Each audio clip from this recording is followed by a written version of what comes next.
দিবাপু, নিভান ভাইয়া বউ নিয়ে এসেছে। জানো কি সুন্দর দেখতে সে, আমাদের বাগানের সদ্য ফোটা শুভ্র বেলি ফুলের ন্যায় রূপ তার। মলিনতা শুভ্র রঙের শাড়িতেও তাকে স্নিগ্ধ বেলি ফুলের ন্যায় সতেজ দেখাচ্ছে।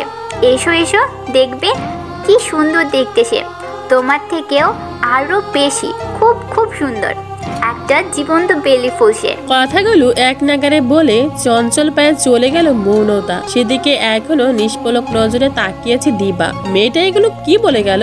নিবান বিয়ে করে বউ নিয়ে এসেছে, তা কি করে সম্ভব? নিবান তো মৃত ব্যক্তিকে দেখতে গিয়েছিল। তবে আর মৌনতা শেষে কি বলে গেল? তার থেকেও সুন্দরী নারী? তবে কি সত্যি যে সৌন্দর্যতার অহংকারে সে নিবানের মতো শ্যামবর্ণ পুরুষের বদলে অন্য কাউকে নিজের জীবনে বেছে নিল? যদিও সে সৌন্দর্যের অহংকার তার জন্য পতন বয়ে এনেছে। দীর্ঘশ্বাস ফেলল দিবা। নিবানের মতো ব্যক্তিত্বপূর্ণ ছেলেকে উপড়ে করা তার যে কত বড় ভুল হয়েছে এটা সে এখন প্রতিটি পদে পদে অনুভব করতে পারছে। হয়তো এ ভুলের মাসুল তাকে সারা জীবন বয়ে বেড়াতে হবে, তার আফসোস করে যেতে হবে। সে নিবান তার চেয়েও সুন্দরী রমণী বিয়ে করে নিয়ে এসেছে। মৌনতার কথাগুলো যেন মন মানতে চাইল না দিবার। এত সময় হুঁশ হারিয়ে ফেলেছিল যেন সে। কথাগুলো মাথায় গেঁথে যেতেই তড়িৎ গতিতে বেড থেকে উঠে বসলো। চঞ্চল পায়ে ঘর থেকে বের হয়ে নিচতলায় যাওয়ার জন্য সিঁড়ি পথ ধরল। তাড়াহুড়োর জন্য দু একবার হোঁচটও খেল, তবে সেদিকে খেয়াল দিল না। আর না নিজের পায়ে পাওয়া ব্যথাকে গ্রাহ্য করলো। বাড়িটার নাম বেলা শেষে বিশাল বড় দোতলা বাড়িটার সদর দরজার সামনে দাঁড়িয়ে উৎসুক মুখর বাড়ির প্রতিটি সদস্য। আর বাড়ির সদর দরজার উপাশে স্ট্রেট দাঁড়িয়েছে নিবান। বরাবরের মতোই মুখ অবয়ব কঠিনত ভাব তার। দুধে সাদা পাজামা পাঞ্জাবিতে শ্যামবর্ণের উঁচু লম্বা পুরুষটার মুখের এই কাঠিন্য ভাবটা যেন সবসময় তার ব্যক্তিত্বের সাথে বেশ চাচিত। শ্যামবর্ণ রংটা বাদে ছেলেটার সবকিছু বেশ আকর্ষণীয় ছিল দিবার কাছে। নিবানকে পেয়েও সে এই রংটার জন্যই নিবানকে উপেক্ষা করে দ্বিতীয় কাউকে নিজের জীবনে বেছে নিয়েছিল। অথচ এখন ছেলেটার সেই সম্বর্ণ রংটাই তাকে আকর্ষিত করে, অতি আকর্ষিত। কিন্তু অতীত মনে পড়তেই ফের হুঁশ ফিরল দিবার। তখন মৌনতার বলা কথাগুলো মাথায় আসতে চৌকিতে নিবানের পাশে তাকালো সে। নজর স্থির হয়ে গেল তার। বুকের মধ্যে কিছু হারিয়ে ফেলার আলোড়ন শুরু হলো। নিজের জীবনের বাজে অভিজ্ঞতার পর পুনরায় যাকে নিয়ে স্বপ্ন দেখতে শুরু করেছিল তাকে আবারও হারিয়ে ফেলানোর ভয়। সিঁড়ির মাঝ বরাবর থেকে আরও 2 কদম পা আচমকা আরও 2 সিঁড়িতে নামিয়ে দিল দিবাকে। নিজের লোভী সিদ্ধান্তের কারণে জীবন এমনিতেই তাকে অনেকটা নিচে নামিয়ে দিয়েছে, এখন আরও নিচে। ভিতরটা হু হু করলো। দিবার নজরটা সামনের পানে স্থির রইল। চিকন চাকান বেলি ফুলের ন্যায় শুভ্র রঙা শরীরে সাদা মলিন শাড়িটাও যেন মেয়েটার মুখের সৌন্দর্যের অবয়বকে একটুও কমাতে পারেনি। মেয়েটার ফোলা ফোলা নাক মুখ, ডগর ডগর ঘন পল্লবিত ভেজা রক্তিম চোখ জোড়া সেই শুভ্র রঙা সৌন্দর্যের মায়া যেন আরও চড়াও করে দিয়েছে। ইস, মেয়েটা কাঁদছে কেন? নিবানের মতো ছেলেকে কেউ জীবনসঙ্গী হিসেবে পেলে কাঁদতে আছে নাকি? শুভ্র শাড়ির আঁচলের অংশ বিশেষ কিছুটা মাথায় থাকার কারণে কি সুন্দর দেখাচ্ছে মেয়েটাকে। সত্যি কি এটা নিবানের বউ? তার রূপের অহংকার কি তবে চুরমার করে দিল নিবান? মেয়েটাকে এভাবে বাহিরে দাঁড় করিয়ে রাখলে কেন? ছোট বৌমা কত দূর থেকে এসেছে, তাতে মেয়েটার অবস্থা দেখেও তো ভালো মনে হচ্ছে না, দুর্বল লাগছে তাকে দেখতে। ফাতেমা বেগমের গলায় তীক্ষ্ণ আওয়াজ পেতেই সদর দরজা থেকে সরে দাঁড়ালো সবাই। ফাঁক পেয়ে আশেপাশে তাকালো না নিবান। বড় বড় কদম ফেলে নিজের রুমের দিকে চলে গেল। সিঁড়ি পথে দিবাকে দাঁড়িয়ে থাকতে দেখেও তাকে ন্যূনতম গ্রাহ্য করলো না। না নিজের চলার পথ ধীর করলো, আর না নজর ঘুরিয়ে দেখার চেষ্টা করলো। এমনভাবে সিঁড়ি বেয়ে উপরে উঠে চলে গেল, মনেই হলো না তার আশেপাশে বা সামনে কেউ আছে। এই আগ্রহ্যতা সেদিন থেকে, যেদিন ওই শ্যামবর্ণ পুরুষটাকে অগ্রাহ্য করে অন্য কাকে বেছে নিয়েছিল নিজের জীবনে সে। নিবান চলে যেতে এ বাড়ির ছোট বউ শান্তনা রহমান উত্তর দিলেন, বড় ভাবি আসার অপেক্ষা করেছিলাম আম্মা। ফাতেমা বেগম ধীর কদমে সামনে এগোলেন। 80 ঊর্ধ্বে বয়স হয়ে গেছে ওনার, তবুও চেহারার জৌলস এখনো কমেনি। আর না চলাফেরার দুর্বল ভাব এসেছে, এখনো শক্তভুক্তভাবে চলাফেরা করতে পারেন। কিছুটা বিরক্তি স্বরে তিনি বললেন, কেন? বড় বৌমার অপেক্ষা কেন করছো? এ কি নতুন বউ যে বড় বৌমা না এলে তাকে বরণ করে ঢুকাতে পারছো না? সমস্যা কোথায়? আর বড় বৌমা বা কোথায়? দাদাভাই এসেছে দেখি আমি আম্মুকে ডাকতে গিয়েছিলাম দাদুমা। আব্বু অসময়ে গিয়েছে, তাই দাদাভাই এসে জেনেও আম্মু নিচে আসতে পারিনি।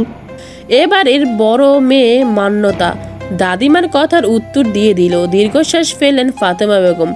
দরজার সামনে মাথা নিচু করে দাঁড়ানো মেয়েটার দিকে এগিয়ে গেলেন তিনি। মেয়েটার পা থেকে মাথা পর্যন্ত একবার নিরীক্ষণ করলেন। সে বয়সবৃদ্ধ নজরে সহজে কেউ মুগ্ধ হয় না, সেই নজর জোড়া মুগ্ধ হলো ওনার। মেয়েটার মাথায় কাপড়টা দেওয়াটা আর মাথা নিচু করে থাকাটা আরো মুগ্ধ করলো ওনাকে। নিজের কুচকে যাওয়া হাতটা দিয়ে আলতো স্পর্শে মেয়েটার চিকন কমল হাতখানা ধরলেন তিনি। মুহূর্তে কেঁপে উঠল মেয়েটা, তবে মাথা উঁচু করলো না। কম্পনটা ফাতেমা বেগমও টের পেলেন। যদিও কোমল গলায় তিনি সহজে সবার সাথে কথা বলেন না, তবে সামনে দাঁড়ানো মেয়েটার চোখে মুখে সুখের আনাগোনা এখনো সতেজভাবে পরিলক্ষিত। তাই তিনি গলার চওড়াও আওয়াজটা বের করতে পারলেন না। নমনীয় গলায় শোধালেন, নাম কি তোমার? এবারেও মাথা উঁচু করল না মেয়েটা। এই সামনে দাঁড়ানো মানুষগুলো তার সম্পূর্ণ অচেনা, যদিও তাদের মুখ দেখেনি এখনো। শুধু পায়ের আবরণগুলোই দৃষ্টিগোচর হয়েছে তার। যে মানুষটার সাথে এত পথ পাড়ি দিয়ে এ বাড়িতে এসেছে, সে মানুষটাকেও পর্যন্ত নজর তুলে দেখা হয়নি। মানুষটা কে আর কোথায় নিয়ে যাচ্ছে তাকে? সংকোচ দ্বিধা তার মধ্যে একটু বেশি। একা একা মানুষ হওয়ায় সহজে সে কারোর সাথে মিশতে পারে না। বাহিরের অপরিচিত কারোর সাথে কথা বলতে গেলেও সে দ্বিধাটা সহজেই স্বভাবে তার ধরা দেয়। তবে বাবার উপদেশ আদেশ নিজের স্বভাব ব্যবহারেও যে সে পরিলক্ষিত রাখতে চায়। হঠাৎ বাবার কথা মনে পড়তে কলেজা মোচড় দিয়ে হু হু করে কেঁদে উঠল মন। কান্নারা গলায় এসে ফের দলা পাকিয়ে যন্ত্রণা দিল। সামনে অপেক্ষারত বয়োবিদ্যার শোধানো উত্তরখানা মুখ থেকে বের হতেই চাইল না। সামনে দাঁড়িয়ে থাকা অভিজ্ঞ বিদ্যার নারীটা যেন সেটা বেশ বুঝতে পারলেন। ফের নরম কণ্ঠে শোধালেন, বললে না তোমার নাম কি? কৌরি। কান্না গলায়ও নিজের নামটা তড়িগড়ি করে বলল কৌরি। না হলে সামনে দাঁড়ানো বয়োবিদ্যার সাথে যে বেয়াদবি হয়ে যাবে। কৌরির উত্তর পেয়ে মুখে মৃদু হাসি ফুটিয়ে কিছু বলতে যাবেন ফাতেমা বেগম, তার আগে প্রাণবন্ত কণ্ঠে পাশ থেকে কেউ বলে উঠল, ফুলকলি নাকি পানকলি, কোনটা তোমার নাম? শান্তনা রহমান সঙ্গে সঙ্গে ছেলের পানে চোখ মোটা মোটা করে কঠিন চোখে তাকালেন। অসভ্য ছেলের কোথাও মুখ স্থির থাকে না, সম্মানের 12টা বেজে যায়। এই ছেলে যেখানে থাকে মুখ কাচুমচু করে মাথা নিচু করে নিল নাফিম। সে তো সবসময় সত্য কথা বলে, তবে কেন তাকে সবসময় এরকম চোখ মোটা মোটা করে বকে ধমকে শাসন করা হয়? ভাল লাগে না আর একটু। তবে কৌরি নামের মেয়েটার তার ভীষণ ভালো লেগেছে। কি শান্ত, তার আপুদের মতো এত বক বক করে না, আর কি সুন্দর দেখতেও। সবাই বলে এ বাড়ির মেয়েগুলির মধ্যে সবচেয়ে দিবা আপু সুন্দর, তারও মনে হয়। তবে আজ থেকে দিবা আপু কাট। দিবা আপুর থেকে কত সুন্দর এই মেয়েটা। এত সময় সে হা হয়ে দেখছে। সবাই দাদাভাইকে বিয়ে দেওয়ার জন্য পাগল হয়ে গেছে, অথচ দাদা ভাই এত সুন্দর সুন্দর মেয়ে দেখেও বিয়ে করতে চায় না। অথচ এই বাড়ির কেউ তাকে একবারও বিয়ে করার কথা বলে না। তাকে বিয়ে করার কথা বললে সে আগে যাকে পছন্দ করত, এখন নির্দ্বিধা এই ফুলকড়ি নাকি পানকড়ি নামক মেয়েকে বিয়ে করতে চাইবে। বাড়ির সবাই দাদাভাইকে বিয়ে দেওয়ার জন্য যখন দাদাভাইয়ের মতামত চেয়েছিল, নিশ্চয়ই তারও চাইবে। তো ছেলের মতামত স্বরূপ দাদাভাই বিয়েতে রাজি না হলেও সে অবশ্যই রাজি হবে এবং বলবে এই ফুলকড়ি নামক মেয়েটাকে তার বউ হিসাবে চাই। চাই মানে চাই। যদিও দাদাভাইয়ের মতো এখনো বড় হয়নি, তবে সে মেপে দেখেছে দাদাভাইয়ের হাঁটু পর্যন্ত সে, আর মাথা পর্যন্ত হতে কতক্ষণ। ওই পাকা বুড়ো, কি ভাবছিস? নিশ্চয়ই আবল তাবল, না হলে তোর মুখ থেকে এত উল্টোপাল্টা কথা বের হতো না। মান্যতার সূক্ষ্ম অপমানমূলক কথাগুলো গায়ে মাখল না নাফিম। এগুলো তার সয়ে গেছে। বোনেরা তাকে এভাবেই কারণে অকারণে পচায়। নিজের আশপাশটা ফাঁকা দেখে চঞ্চল গলায় শুধালো, আপু, ওই সুন্দর মেয়েটা কোথায় গেছে? তুই যখন তোর আবল তাবল গবেষণায় ব্যস্ত ছিলি, দাদিমা তখন ওকে ঘরে নিয়ে গেছে কেন বলতো? কপাল কুঁচকে শেষের প্রশ্নটা করলো মান্যতা। সেটা দেখে একগাল বোকা বোকা হেসে দিল নাফিম। ফের বলল, মেয়েটা খুব সুন্দর, তাই না আপু? কি সুন্দর দুটো মোটা মোটা চোখ, দেখেছো? আমার না খুব সুন্দর লেগেছে ওই মোটা মোটা চোখ দুটো। নজর মান্যতারও আটকে গিয়েছিল কৌরির সৌন্দর্যে, তাই সেও অকপটে স্বীকার করলো। ঠিকই বলেছিস, মেয়েটা আসলে খুব সুন্দর, এমনকি আমাদের দিবা আপুর থেকেও বেশি সুন্দর। মুখে সুন্দর হাসি ফুটিয়ে কথাগুলো বলল। ফের নাফিমের দিকে কপাল কুঁচকে বলল, সুন্দর মেয়ে মানেটা কি? আবার সৌন্দর্য বিবরণও দিতে শিখে গেছিস দেখছি। মোটা মোটা সুন্দর চোখ, ব্যাপার কি?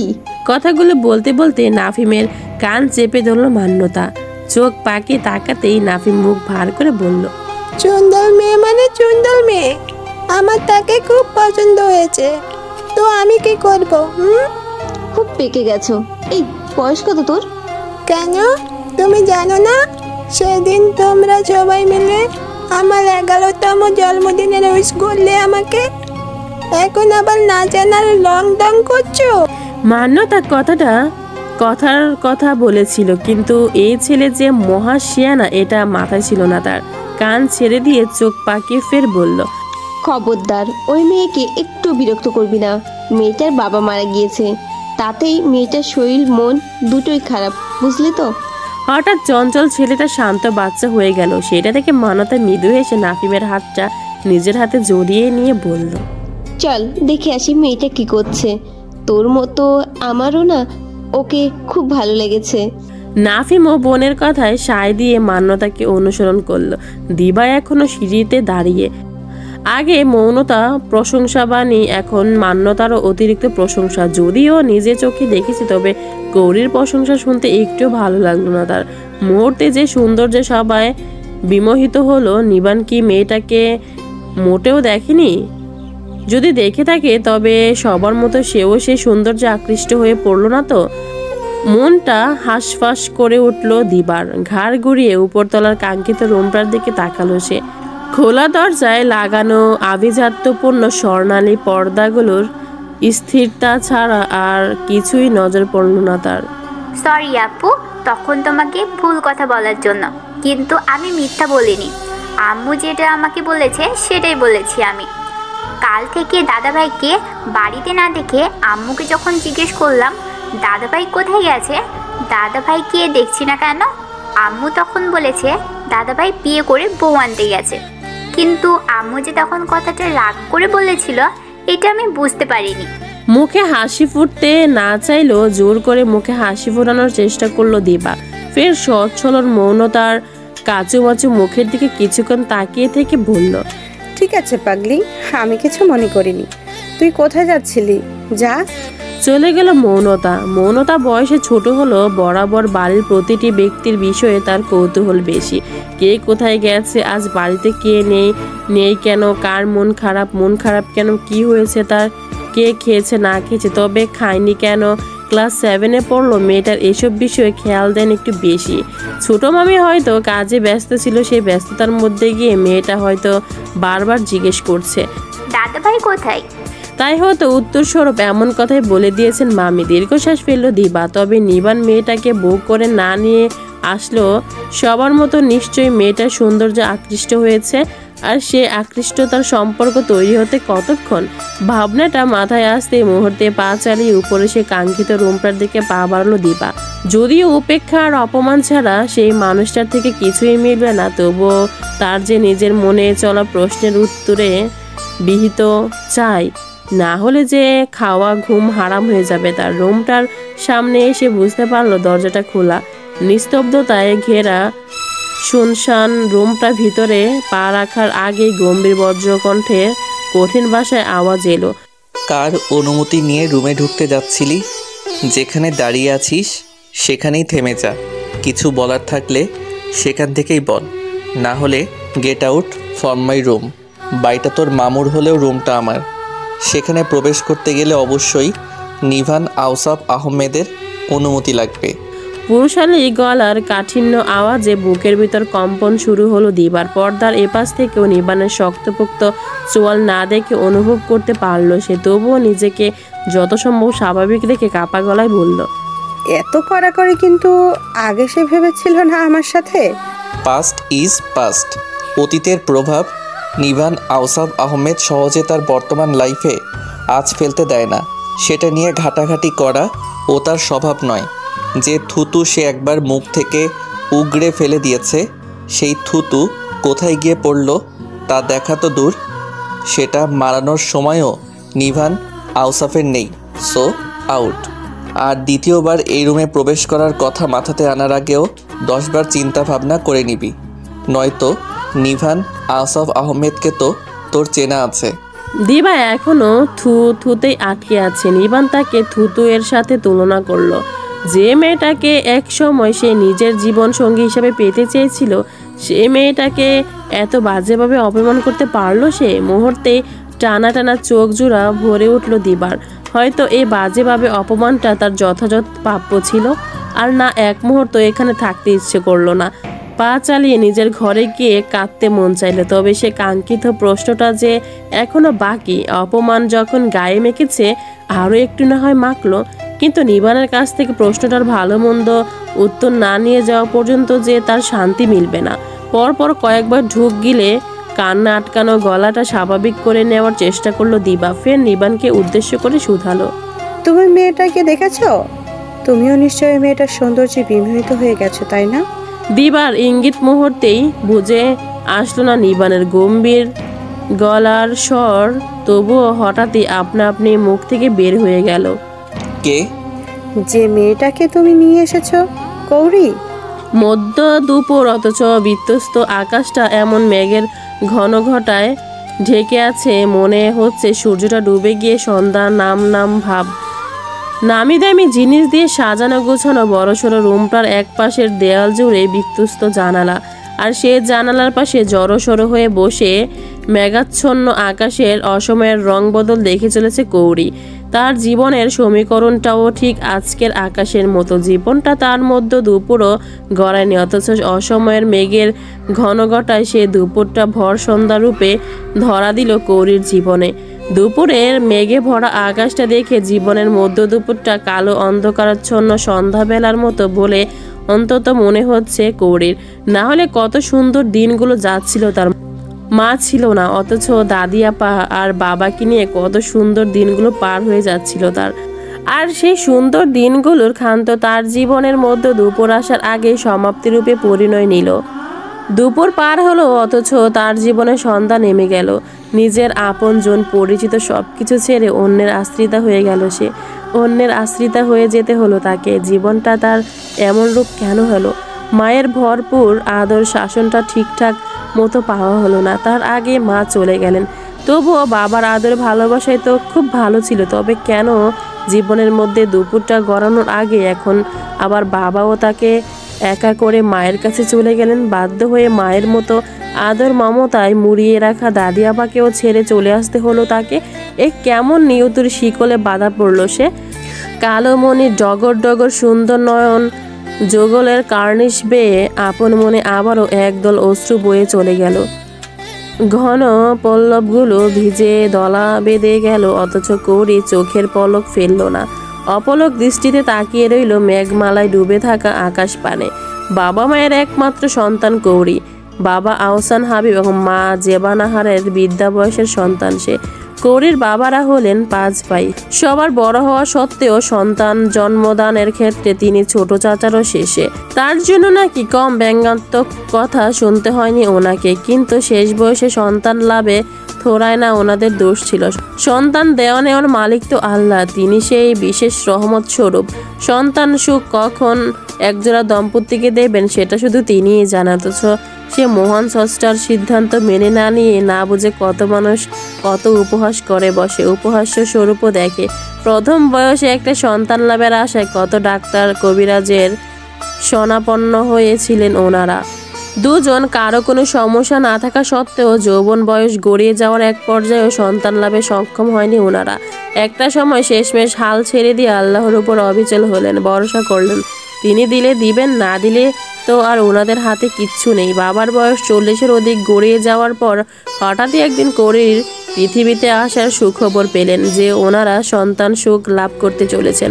হয়তো সেই সময় ওনারা আর আশা রাখেননি যে এই বয়সে এসে ওনারা আর সন্তানের মুখ দেখতে পাবেন, কিন্তু সৃষ্টিকর্তার উপরে সকল জ্ঞান বিচার বিবেচনা কার চলে, সে আস্পর্ধা রাখার ক্ষমতা যে এ জগৎ সংসারে কারো নেই। স্বয়ং তিনি যখন উত্তম পরিকল্পনাকারী, সেখানে ওনার পরিকল্পনার উপরে পরিকল্পনা তাকে কখনো মেনে নেন তিনি? তার জন্ম হওয়ার কথাগুলো দাদি আপার থেকে জানা কৌরির।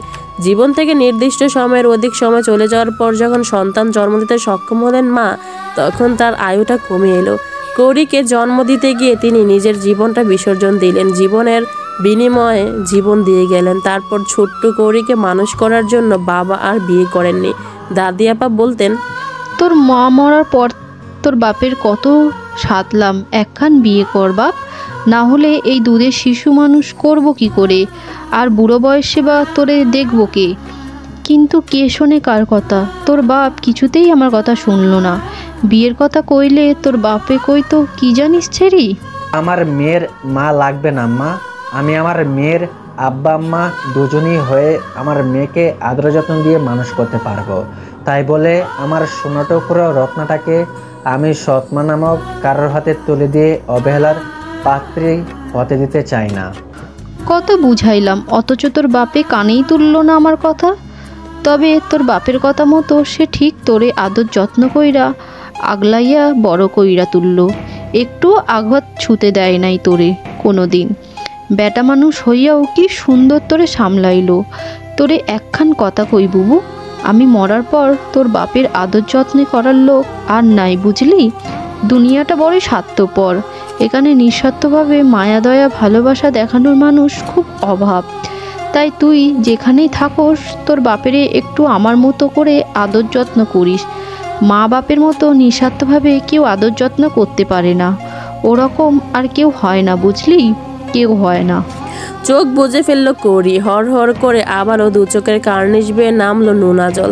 দাদি আপা রয়ে গেল তার কথা, অথচ সেই আদর যত্ন পাওয়ার হকদার মানুষটাই ওনার প্রাপ্য ভালোবাসা আর যত্নের ভাগটা না নিয়ে তাকে ঋণী করে চলে গেল, আর আশ্রয় থাকতেও তাকে অন্যের আশ্রিতা করে দিয়ে গেল। এবার ফুপিয়ে বাবা বাবা বলে কেঁদে দিল কৌরি।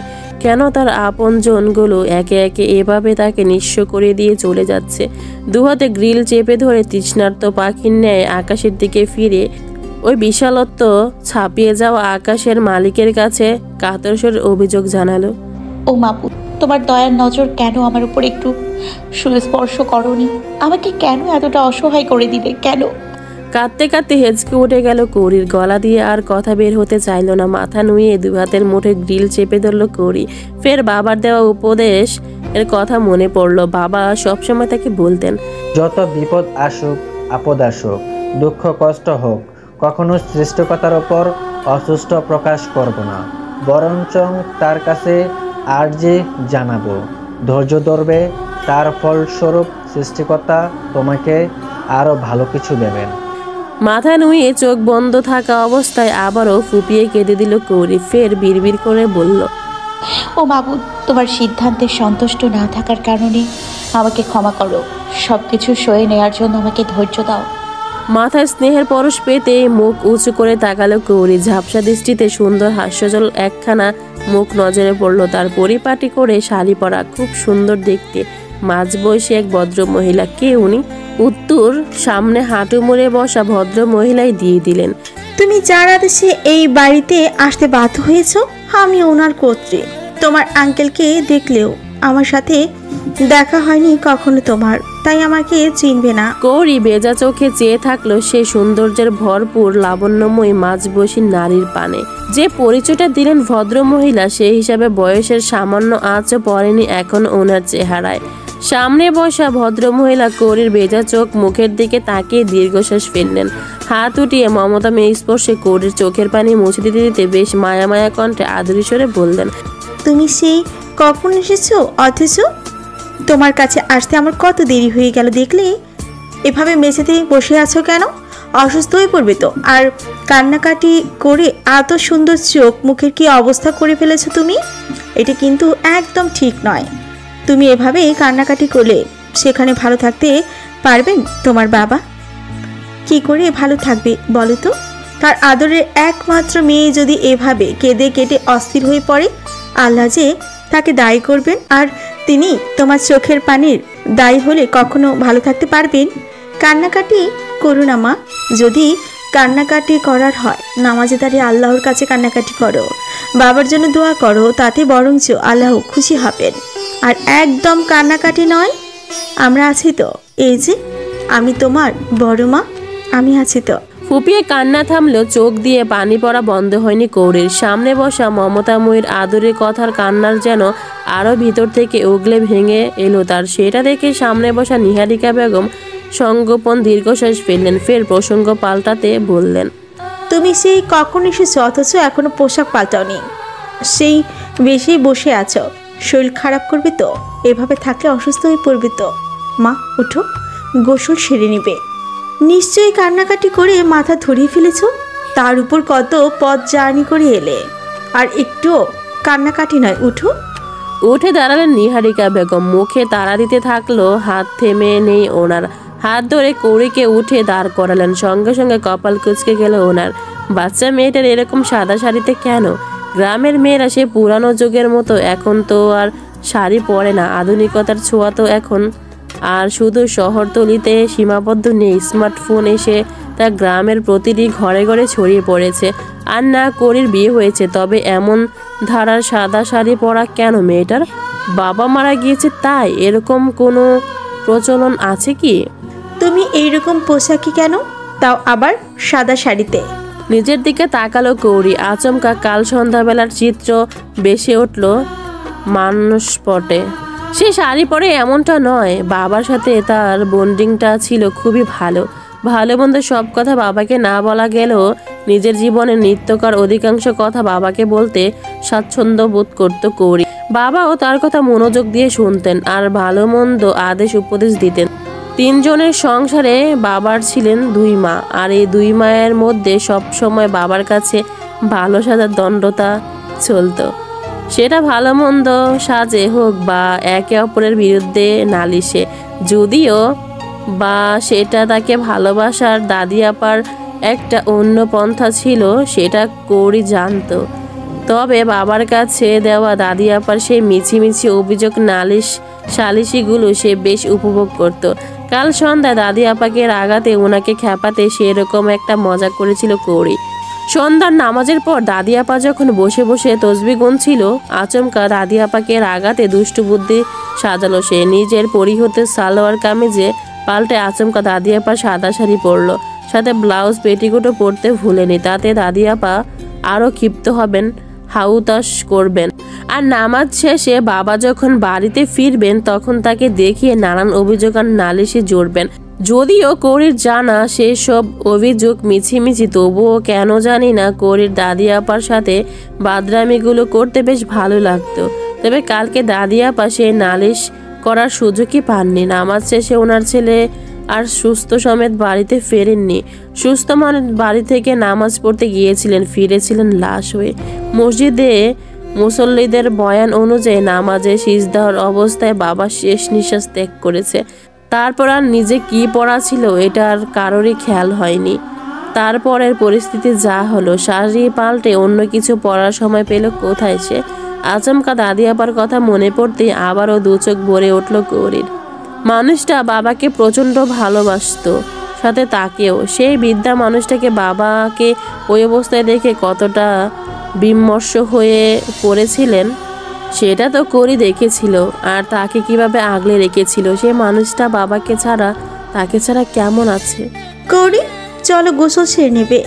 নামটা ইতিমধ্যে বাড়ির ইচড়ে পাকা ছেলেটার কাছ থেকে জেনে নিয়েছেন নিহারিকা বেগম। কৌরিকে বেশ সময় ধরে চুপ থাকতে দেখে তাকে ডেকে উঠলেন তিনি। বুঝলেন মেয়েটার এরকম পরিস্থিতিতে প্রশ্ন করা ওনার ঠিক হয়নি, তাই প্রসঙ্গ পাল্টাতে কৌরিকে তাড়া দিলেন। তবে কৌরির কথাগুলো কানে ঢুকলো না বোধ হয়। সে আচমকা বলল, আমি দাদি আপার কাছে যেতে চাই। যদিও বাচ্চাদের মতো আবদার, তবুও করে বসলো কৌরি। কৌরির কেঁদে কেটে ফুলনো মুখের দিকে নির্বাক হয়ে কিছু সময় তাকিয়ে রইল নিহারিকা বেগম।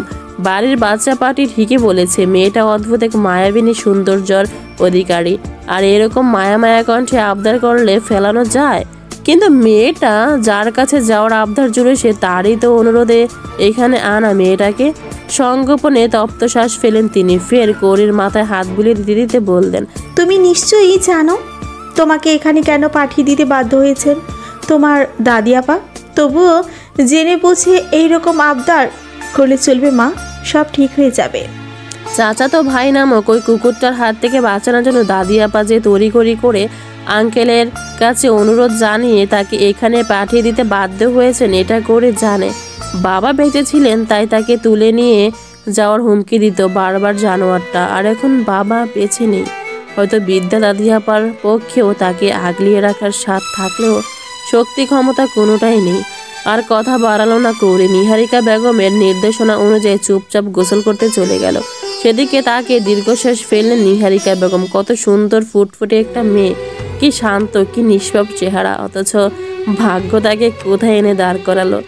নিজের রুমের আরামদায়ক বিছানার উপর হয়ে শুয়ে কেঁদে চলেছে দিবা। তখন নিবানকে প্রশ্ন করলে উত্তর মেলেনি তার।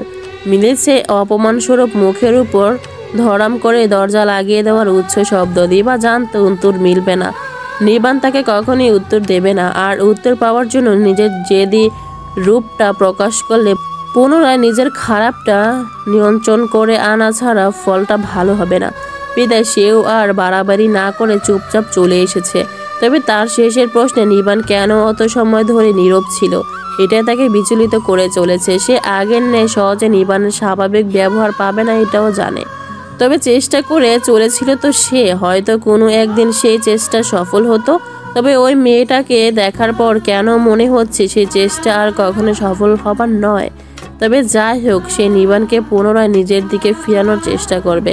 ওই মেয়েটাকে যেটুকু দেখেছে নিবান, আর তার আশেপাশে মেয়েটাকে ঘেঁষতে দেবে না। তবে দিবা নিজ মনে তো ভেবে নিচ্ছে সে আর চেষ্টায় একদিন না একদিন সফল হবে। তবে নিবান যে ধরনের ছেলে, তাকে কি আর কখনো মেনে নেবে নিজের জীবনে? হঠাৎ ফোনের আওয়াজে মাথা কাত করে বালিশের পাশ থেকে ফোনটা তুলে নিল দিবা। আননোন নাম্বার থেকে রিসিভ করতে মন চাইল না, তবে ফোনটা থেমে নেই। একবার বেজে ক্ষান্ত হয়নি সে, দ্বিতীয়বার আবার বেজে ওঠায় বিরক্ত হয়ে ফোনটা রিসিভ করলো দিবা। ওপাশের মানুষটার গলা শুনতে ক্রোধে জর্জরিত হয়ে পড়ল সে। কি খবর আমার সুন্দরী বউ? তোমার আশায় আশায় থাকে পানি ফেলে দিল বুঝি নিভান? যার আশায় বিয়ে করা বরকে ছাড়তে চাইছো তাকে দেখলাম তোমার চেয়েও সুন্দরী মেয়ে নিয়ে ঘুরে বেড়াতে। সেই জন্য বুঝি কেটে কেটে অস্থির হয়ে পড়েছো বউ। অথচ তোমার জীবন থেকে কি সুন্দর নিজের স্বামীকে বিদায় করে দিতে চলেছো, তাতে কোনো বিরহ জ্বালা নেই তোমার?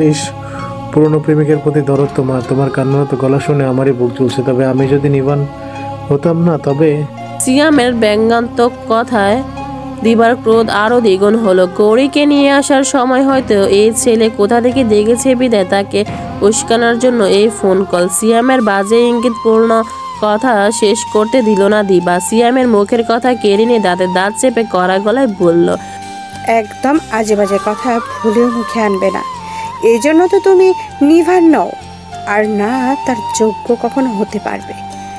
সবাইকে কি তোমার নিজের মতো চরিত্রহীন মনে করো, নাকি নিজে শকুন তো সেই নজরে সবাইকেই অনুভব করো? আর আমার চরিত্রে কাদা ছড়ানোর আগে একবার নিজের দিকে তাকাও। লজ্জা করে না আমাকে বারবার ফোন দিয়ে নাটক করো? সেই তো আমার কাছে ফিরতেই হবে। এত রংঢং দেখাও কেন? তোমার ওই পুরনো আশিকি তোমাকে আর গ্রহণ করবে না। সে রংঢং না দেখিয়ে সম্মানে চলে এসো, আমি তোমাকে সর্বদা গ্রহণ করতে প্রস্তুত। সিয়ামের হেসে হেসে ফের ব্যঙ্গাত্মক কথায় মাথার ভিতর ধপ করে আগুন জ্বলে গেল দিবার। দাঁতের দাঁত চেপে একই সরে বলল, তোর মনে হয় এত কিছু হয়ে যাওয়ার পরও আমি তোমার কাছে ফিরবো? How disgusting funny! তুমি নিজেকে কি ভাবো, রাজপুত্র? যদিও তাই, তবুও আর আমি তোমার কাছে ফিরছি না। আমি একবার বাহিরের চাকচিক্যর মোহে পড়ে মানুষ চিনতে ভুল করেছি, আর দ্বিতীয়বার সেই মোহে ভুল করতে চাই না। কান খুলে শুনে নাও শেখ সিয়াম মাহমুদ, আমি তোমার কাছে আর কখনোই ফিরছি না। সুতরাং আমাকে অযথা ফোন দিয়ে বিরক্ত করবে না। তবে কার মোহে আটকে যেতে যাচ্ছ? তোমার সাধু সঙ্গ চরিত্রবান প্রেমিক পুরুষের মোহে? বাজে কথা বলা বন্ধ করো সিয়াম। নিভানের সাথে আমার তেমন কোনো সম্পর্ক কখনোই ছিল না, এটা তুমি খুব ভালো করে জানো। তো যে নোংরা কাদায় নিজে ডুবে আছো তা অন্যের দিকে ছোড়াছড়ি বন্ধ করো, না হলে কিন্তু ভালো হবে না।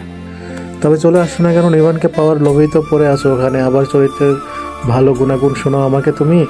আর কাকে ভয় দেখো তুমি? আমাকে, সিয়াম মাহমুদকে? হ্যাঁ, তোমাকেই ভয় দেখাচ্ছে শেখ সিয়াম মাহমুদ। আর ফিরবো মানেটা কি? লজ্জা করছে না কথা বলতে তোমার? কি চাইছো তুমি? মদ গাছে খেয়ে সারাদিন 14টা মেয়ে নিয়ে ফুর্তি করে এসে আমার উপর জুলুম করবে, আর আমি সেটা অবলা নারীর মতো সহ্য করব? এতটা অবলা আমাকে মনে হয় তোমার? এতটা অবলা যে আমি নই এটা তুমিও খুব ভালো করেই জানো। আর আমি মরে গেলেও তোমার কাছে কখনোই ফিরছি না। I just hate you. ওপাশ থেকে সিয়াম প্রতি উত্তর করার আগে রাগে ক্ষোভে ফোন কেটে দিল দিবা। সঙ্গে সঙ্গে নম্বরটা ব্লক লিস্টে ফেলে দিল। রোজ নতুন নতুন নাম্বার দিয়ে তাকে বিরক্ত করা এই ছেলে স্বভাব হয়ে দাঁড়িয়েছে। তপ্ত শ্বাস ফেলল দিবা। সে আর ওই খুবলে খাওয়া নারীদেহ লোভী লোকটার কাছে ফিরতে চায় না, কখনোই চায় না। নিজের এই পরিণতির জন্য তার নিজের স্বইচ্ছাই সিদ্ধান্ত দায়ী। তবে কাকে দোষী করে বুকের ভিতরের জ্বালা আগুন নিভাবে সে? বিয়ের আগুনে খুনাক্ষরেও যদি টের পেত সিয়াম প্লে বয় স্বভাবের ছেলে, তবে জীবনেও সে সিয়ামের ভালোবাসা নামক ফাঁদে পা দিত না, আর না তাকে বিয়ে করতে কখনো রাজি হতো। বড় মামের বড় ছেলের বউ হওয়ার প্রস্তাব উপেক্ষা করাটা জীবনে তার যে কত বড় ভুল করেছে সেটা এখন হাড়ে হাড়ে বুঝতে পেরেছে সে। তবে তার এই সিদ্ধান্তে তার মাও যে কম দায়ী নয়। চোখ বুজে নিজের জীবনের সবচেয়ে মস্ত বড় ভুলটা করার জন্য আফসোস আওড়াতে থাকলো দিবা। গোসল ছেড়ে নামাজের বিছানায় বসে আছে কৌরি। বড়সড় ঘরটায় সে একা, আর কেউ নেই। তাকে গোসল করতে পাঠিয়ে নিহারিকা আন্টি খাবার আনার কথা বলে চলে গেছে, এখনো ফেরেননি। অথচ নামাজের বিছানার সিজদাহর জায়গায় নজর রেখেও কৌরি অনুভব করতে পারছে গভীর কোনো নজর তাকে দেখে চলেছে। কে? অনাকাঙ্ক্ষিত কোনো নজর পড়ার ভয়ে গাড় ফিরিয়ে দরজার দিকে তাকাতেও তার কেমন দ্বিধা কাজ করলো। বেশ কিছুক্ষণ হয়ে যাওয়ার পরও যখন একই ইন্দ্রিয় অনুভব করলো, ঘাড় ঘোরাতে বাধ্য হলো সে। অথচ শূন্য দুয়ারেই নজর পড়লো, তার কেউ নেই, আর না সেখানে কোনো প্রাণী দাঁড়িয়ে থাকার নিদর্শন পেল। কিন্তু হঠাৎ কেন মনে হলো এরকম? হয়তো মনের ভুল হবে, হয়তো। তোমার নামাজ পড়া শেষ হয়ে গেছে? তবে উঠে খেয়ে নাও। আবার একজন অচেনা নারী অবয়ব, শ্যামবর্ণের মিষ্টি একখানা মায়াবী মুখ, অমায়িক তার মুখের মৃদু হাসি। সে হাসি হাসি মুখে খাবারের ট্রেটা বিছানার পাশে টেবিলের রেখে কৌরির পাশে এসে দাঁড়ালেন তিনি। ফের ব্যস্ততা দেখে বললেন, সে কখন খেয়েছো তার ঠিক নেই, উঠো মেয়ে, খেয়ে নেবে। কাল দুপুরে খাওয়া হয়েছে আর খাওয়া হয়নি কৌরির। দাদি চাচিরা জোরাজুরি করেছিল খাওয়ার জন্য, কিন্তু খায়নি সে। সত্যি বলতে ক্ষুধায় কাতর সে, তবে খাওয়ার ইচ্ছেটা যেন নেই তার। উঠে দাঁড়ালো কৌরি। উঠে দাঁড়াতে ভদ্রমহিলা নামাজের বিছানাটা নেওয়ার জন্য নিচু হতে গেলে কৌরি ব্যস্ত ভঙ্গিতে তাকে থামিয়ে দিয়ে বলল, কি করছেন কি? আমি গুছিয়ে নিতে পারবো। নিচু হয়ে নামাজের বিছানাটা তুলে ভাঁজ করতে শুরু করলো কৌরি। তবে সেটা নরম স্পর্শে কৌরির কাছ থেকে নিয়ে ভদ্রমহিলা কৌরিকে বিছানায় বসিয়ে সেটা গুছিয়ে রাখতে রাখতে বললেন, সেটা তো আমি জানি তুমি পারবে। তুমি যে ভারী মিষ্টি স্বভাবের মেয়ে, এটা তোমাকে দেখেই বুঝে ফেলেছি আমি। তবে ভাবির আদেশ, তোমাকে মায়ের মতো খেয়াল করতে বলেছেন। ভাইজান অসুস্থ বিধায় তার কাছ থেকে নড়ার গতি নেই ভাবিজানের। তাই তোমার খাবারটা নিয়ে আমাকেই আসতে বললেন, আর নির্দেশ দিলেন মেয়েটার সাথে যেন মায়ের মতো ব্যবহার করি, খেয়াল রাখি। অবাক হয়ে ভদ্রমহিলার মুখের দিকে তাকিয়ে রইল কৌরি। মহিলা যে স্বভাব চরিত্রে বেশ সহজ সরল স্বভাবের, এটা বেশ বুঝলো সে। নামাজের বিছানাটা গুছিয়ে রেখে কৌরিকে চুপচাপ বেডে থাকতে দেখে তার পাশে এসে বসলেন মহিলা। ফের বললেন, মন খারাপ করো না মেয়ে, সবার বাবা মা চিরকাল বেঁচে থাকে না, এমনকি আমরাও চিরকাল বেঁচে থাকবো না। এই দেখো আমাকে, এবারের আশ্রিতা কিন্তু আমি, কিন্তু কেউ দেখলে বুঝতেই পারবে না এবারের আশ্রিতা আমি। সেই কোন ছোটকালে বাবা মাকে হারিয়েছি, ঠিকঠাক বাবা মায়ের মুখটাও মনে নেই। রাস্তায় রাস্তায় ভিক্ষা করে বেড়াতাম। হঠাৎ একদিন ক্ষুধার জ্বালায় এ বাড়ির বড় কর্তার পা আঁকড়ে ধরেছিলাম। ওনার মনে হয় আমাকে দেখে হয়তো মায়া হয়েছিল, তাই এ বাড়িতে এনে ঠাঁই দিয়েছিলেন। সেই থেকে আমি এ বাড়িতে, কতগুলো বছর পার হয়ে গেল এ বাড়িতে। বুঝলে মেয়ে, এ বাড়ির মানুষগুলো ভিন্ন ভিন্ন স্বভাবের হলেও সবাই বেশ ভালো। গৌরীর আশ্চর্যতা যেন বাড়ল সামনের মহিলার সংক্ষেপণ জীবন কাহিনী শুনে। তার থেকেও দুঃখের জীবন ছিল এই মহিলার। সঙ্গে সঙ্গে মনে মনে আলহামদুলিল্লাহ যাপন করলো গৌরী। গৌরী যে অবাক, ওনার দিকে তাকিয়ে থাকতে দেখে ভদ্রমহিলা ফের ব্যস্ততা দেখে বললেন, এই দেখো, নিজের জীবন বৃত্তান্ত খুলে বসে তোমার খাওয়া দেরি করে দিলাম। খেয়ে নাও মেয়ে, বেলা অনেক গড়িয়েছে, আসরের আজান পড়লো বলে কথা। আর কোনো কিছু প্রয়োজন হলে আমাকে একবার ডাক দিও। হঠাৎই দীর্ঘশ্বাস ফেলেন ভদ্রমহিলা, ফের বললেন, জানো মেয়ে, আমি কখনো মা হতে পারবো না, তাই এ বাড়ির প্রতিটা বাচ্চাগুলোকে আমি আমার সন্তানের নজরে দেখি। আমার নাম রানী, তাই তারা সবাই আমাকে রানী সাহেবা বলে ডাকে। যদিও রানী সাহেবা নামটা নিভান বাবাই প্রথম ডেকেছিল, সেই থেকে এই নামের উৎপত্তি। এই বাড়ির বাচ্চাগুলো রানী সাহেবা আমি, তাই আমিও রানী সাহেবা সবার সব সময়ের আবদার হাজির। তুমিও তোমার যে কোনো প্রয়োজনে আবদারে এই রানী সাহেবাকে ডাকতে পারো।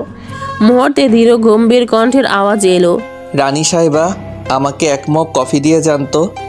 একগাল হেসে দিলেন ভদ্রমহিলা। সেই হাসি মন্ত্রমুগ্ধের মতো দেখলো গৌরী। ভদ্রমহিলা ব্যস্ত ভঙ্গিতে উঠে দাঁড়িয়ে গৌরীকে উদ্দেশ্য করে ফের বললেন, তাড়াতাড়ি খেয়ে নেবে কিন্তু মেয়ে, মন খারাপ করে খাবার না খেয়ে কিন্তু একদম বসে থাকবে না, কেমন? আমি তোমার সাথে আরও গল্প করতাম, তবে নিবান বাবা সহজে কফির অর্ডার করে না, যদি না তার অতিরিক্ত মাথা ব্যথা না করে। তাই সে যখন অর্ডার করে তার কাজটা সবার আগে, এটা আমার মনে হয়, বুঝলে মেয়ে? নাও এবার লক্ষ্মী মেয়ের মতো খেয়ে নাও। ব্যস্ত ভঙ্গিতে দ্রুত পা চালিয়ে চলে গেলেন ভদ্রমহিলা। সেদিকে বেশ কিছু সময় তাকিয়ে সামনে রাখা খাবারের দিকে মনোযোগ দিল গৌরী। ভাত মাখিয়ে মুখে তুলতে মনে হলো গলায় ভীষণ ব্যথা তার। এই মুখে দেওয়া ভাতের লোকমাটা কিছুতেই তার গলা দিয়ে নামবে না, ভীষণ ব্যথা করছে।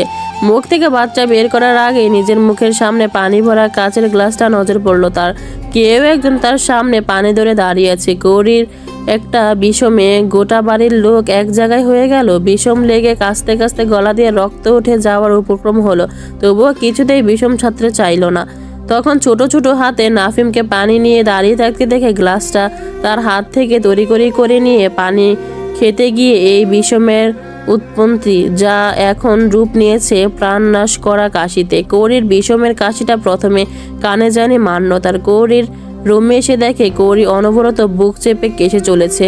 গালে হয়তো ভাতের লোকমা ছিল, সেগুলো মেঝেতে ছড়িয়ে ছিটিয়ে আছে। আর নাফিম বয়ার্ত গলায় তাকে এটা ওটা বলে চলেছে। দৌড়ে এসে গৌরীকে ধরতে নাফিমকে বকতে থাকলো সে, এই তোকে না বলেছিলাম ওকে একদম ডিস্টার্ব করবি না, নিশ্চয়ই তোর আবল তাবল বকার কারণে এই অবস্থা ওর। আরও এটা ওটা বলতেই থাকলো মান্যতা। নাফিম শুধু বাচ্চামো অসহায় গলায় বলল, সত্যি বলছি আপু, আমি আজ আবল ডাবল বলিনি, আর কিছু করিও নি। মান্যতাকে বকতে দেখে কাঁচতে থাকা গলায় গৌরীও নাফিমের কথা মেনে বলতে চাইল, ছেলেটা সত্যি বলছে আপু, ওকে কিছু বলবেন না, ও কিছু করেনি। তবে গলা দিয়ে শব্দ বেরই করতে পারলো না, শুধু মাথা ঘন ঘন নাড়িয়ে মান্যতা বকতে নিষেধ করলো। মান্যতা সেটা বুঝলো কি বুঝলো না, গৌরীর কাশি না থামতে দেখে এবার জোর গলায় মাকে ডাকতে থাকলো। এক পর্যায়ে মান্যতার গলার জোরালো স্বর শুনে সবাই এসে হাজির হলো গৌরীকে থাকতে দেওয়া ঘরে। শান্তনা রহমান এসে তড়িঘড়ি গৌরীর পাশে বসতে বসতে ছেলেকে ভয়ার্ত নজরে দাঁড়িয়ে থাকতে দেখে কিছুটা আন্দাজ স্বরূপ ছেলেকে বকতে থাকলেন। সেটা শুনে সে অনবরত কাশি গলায় গৌরী কোনো মতে বাদো স্বরে বলল, ও কিছু করেনি, ওকে বকবেন না।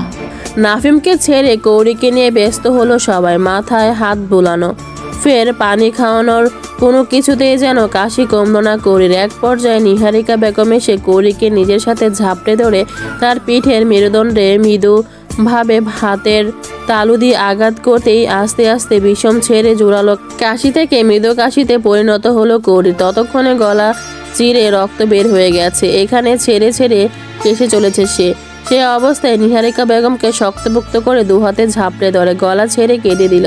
গলা দিয়ে যদিও কথা বের করতে কষ্ট হলো, তবুও কান্নারত ভাঙা ফেসফাসে সরে বলল, আমি খেতে পারছি না, গলায় প্রচণ্ড ব্যথা করছে, গলা দিয়ে কিছুতেই খাবার নামতে চাইছে না আমার, আমি পারছি না খেতে। ফুপিয়ে কেঁদে চলল কৌরি। দীর্ঘশ্বাস ফেলে নিহারিকা বেগম মমতাময় স্পর্শে নিজের সাথে আগলে নিলেন কৌরিকে। ফের মাথায় হাত বোলাতে থাকলেন। তবে সান্ত্বনা স্বরূপ একটা বর্ণও মুখ দিয়ে বের করলেন না। সান্ত্বনা স্বরূপ কি বানিয়ে দেবেন মেয়েটাকে, এটাই যেন তৎক্ষণাৎ মাথায় এলো না ওনার। তবে রুমের মধ্যে দাঁড়িয়ে থাকা রানী সাহেবাকে বললেন, রানী, ওর জন্য গরম স্যুপ জাতীয় কিছু বানিয়ে নিয়ে এসো, পাতলা করে সুজি রান্নাও করতে পারো, যাও। আমি আর কিচ্ছু খেতে চাই না। কান্নারত কৌরির কথায় বিনিময়ে নিহারিকা বেগম কিছুই বললেন না, শুধু রানী সাহেবাকে চোখ দিয়ে ইশারা করলেন যেতে। মেয়েটার শরীর কাঁপছে, ক্ষুধায় কাঁপছে নাকি অতিরিক্ত কাঁচতে কাঁচতে ছেড়ে দেওয়ার কারণে বুঝতে পারলেন না তিনি। তবে ক্ষুধার জন্য এটাই ওনার মনে হলো, কারণ ওনাকে জড়িয়ে ধরা মেয়েটার হাত দুটো খুবই দুর্বল আর নিস্তেজ মনে হচ্ছে, সাথে শরীরটাও ভীষণ হালকা লাগছে। ক্ষুধার্ত ক্লান্ত করে নিশ্চুপ নিহারিকা বেগমের কাঁধে মাথা রেখে বসে রইল। আর ঘরে উপস্থিত ব্যক্তিগুলো সবাই অসহায় নজরে তার দিকে তাকিয়ে রইল। কি শান্ত ফুটফুটে একটা মেয়ে, তার মানসিক পরিস্থিতি সবাইকে যেন ভিতর থেকে বেশ ব্যথিত করলো। কৌরিকে থাকতে দেওয়া হয়েছে নিজের একটি ঘরে।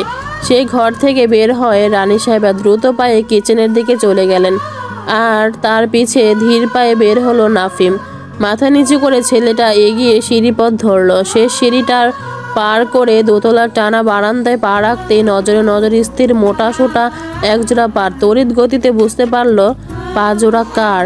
মুখ উঁচু সেই ব্যক্তির দিকে তাকালো নাফিম। সবসময় শক্ত চোয়ালের শীতল নজরখানা নজর বিদ্ধ হলো। কালো ট্রাউজার আর অ্যাশ কালারের টি শার্ট পরা পাহাড়ের মতো উঁচু লম্বা মানুষটা শটান দাঁড়িয়ে আছে। নাফিমকে তাকাতে দেখে মুহূর্তে প্রশ্ন করলো সামনে স্থির দাঁড়িয়ে থাকা মানুষটি। সবাই ওভাবে ছোটাছুটি করে ও রুমে গেল কেন? কি হয়েছে নাফিম? দাদাভাই এরকম ভয়ঙ্কর গম্ভীর গলায় সব সময় কথা বলে কেন বুঝে আসে না নাফিমের। এভাবে কথা বললে তার যে সহজ কথাগুলো গুলিয়ে যায় এটা জানে না দাদাভাই। কেন ছোট দাদাভাইয়ের মতো তার সাথে একটু সহজ গলায় কথা বলতে পারে না? আমি কিছু জিজ্ঞেস করেছি নাফিম। আমার ফুলকলি ভাত খেতে পারছে না, খেতে গিয়ে বেজাম লেগেছে তাই কাঁদছে। আমার ফুলকৌড়ি মানে? থম মতো খেলো নাফিম। কার সামনে দাঁড়িয়ে কথা বলছে মুহূর্তেই যেন ভুলে বসলো সে। কথা শুধরে নিতে ফের চটপট গলায় বলল, আমার নয়, তোমার ফুলকলি। আমার ফুলকৌড়ি। সময় নিয়ে ধীর কণ্ঠে বাক্যগুলো উচ্চারণ করলো নিভান। মুহূর্তে গভীর কালো বাদামি মিশেলে নজর জোড়া আরও শীতল হলো তার। সেটা দেখে আরও ঘাবড়ে গেল নাফিম। নিজের কথার ভুলটা বুঝতে পেরে চোখ মোটা মোটা করে ফেলল সে।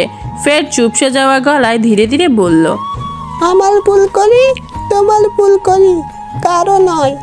ওই যে মেয়েটাকে তখন আমার সাথে নিয়ে আসলে না, আমি তারই কথা বলছি, আর ওর নামেই ফুলকলি।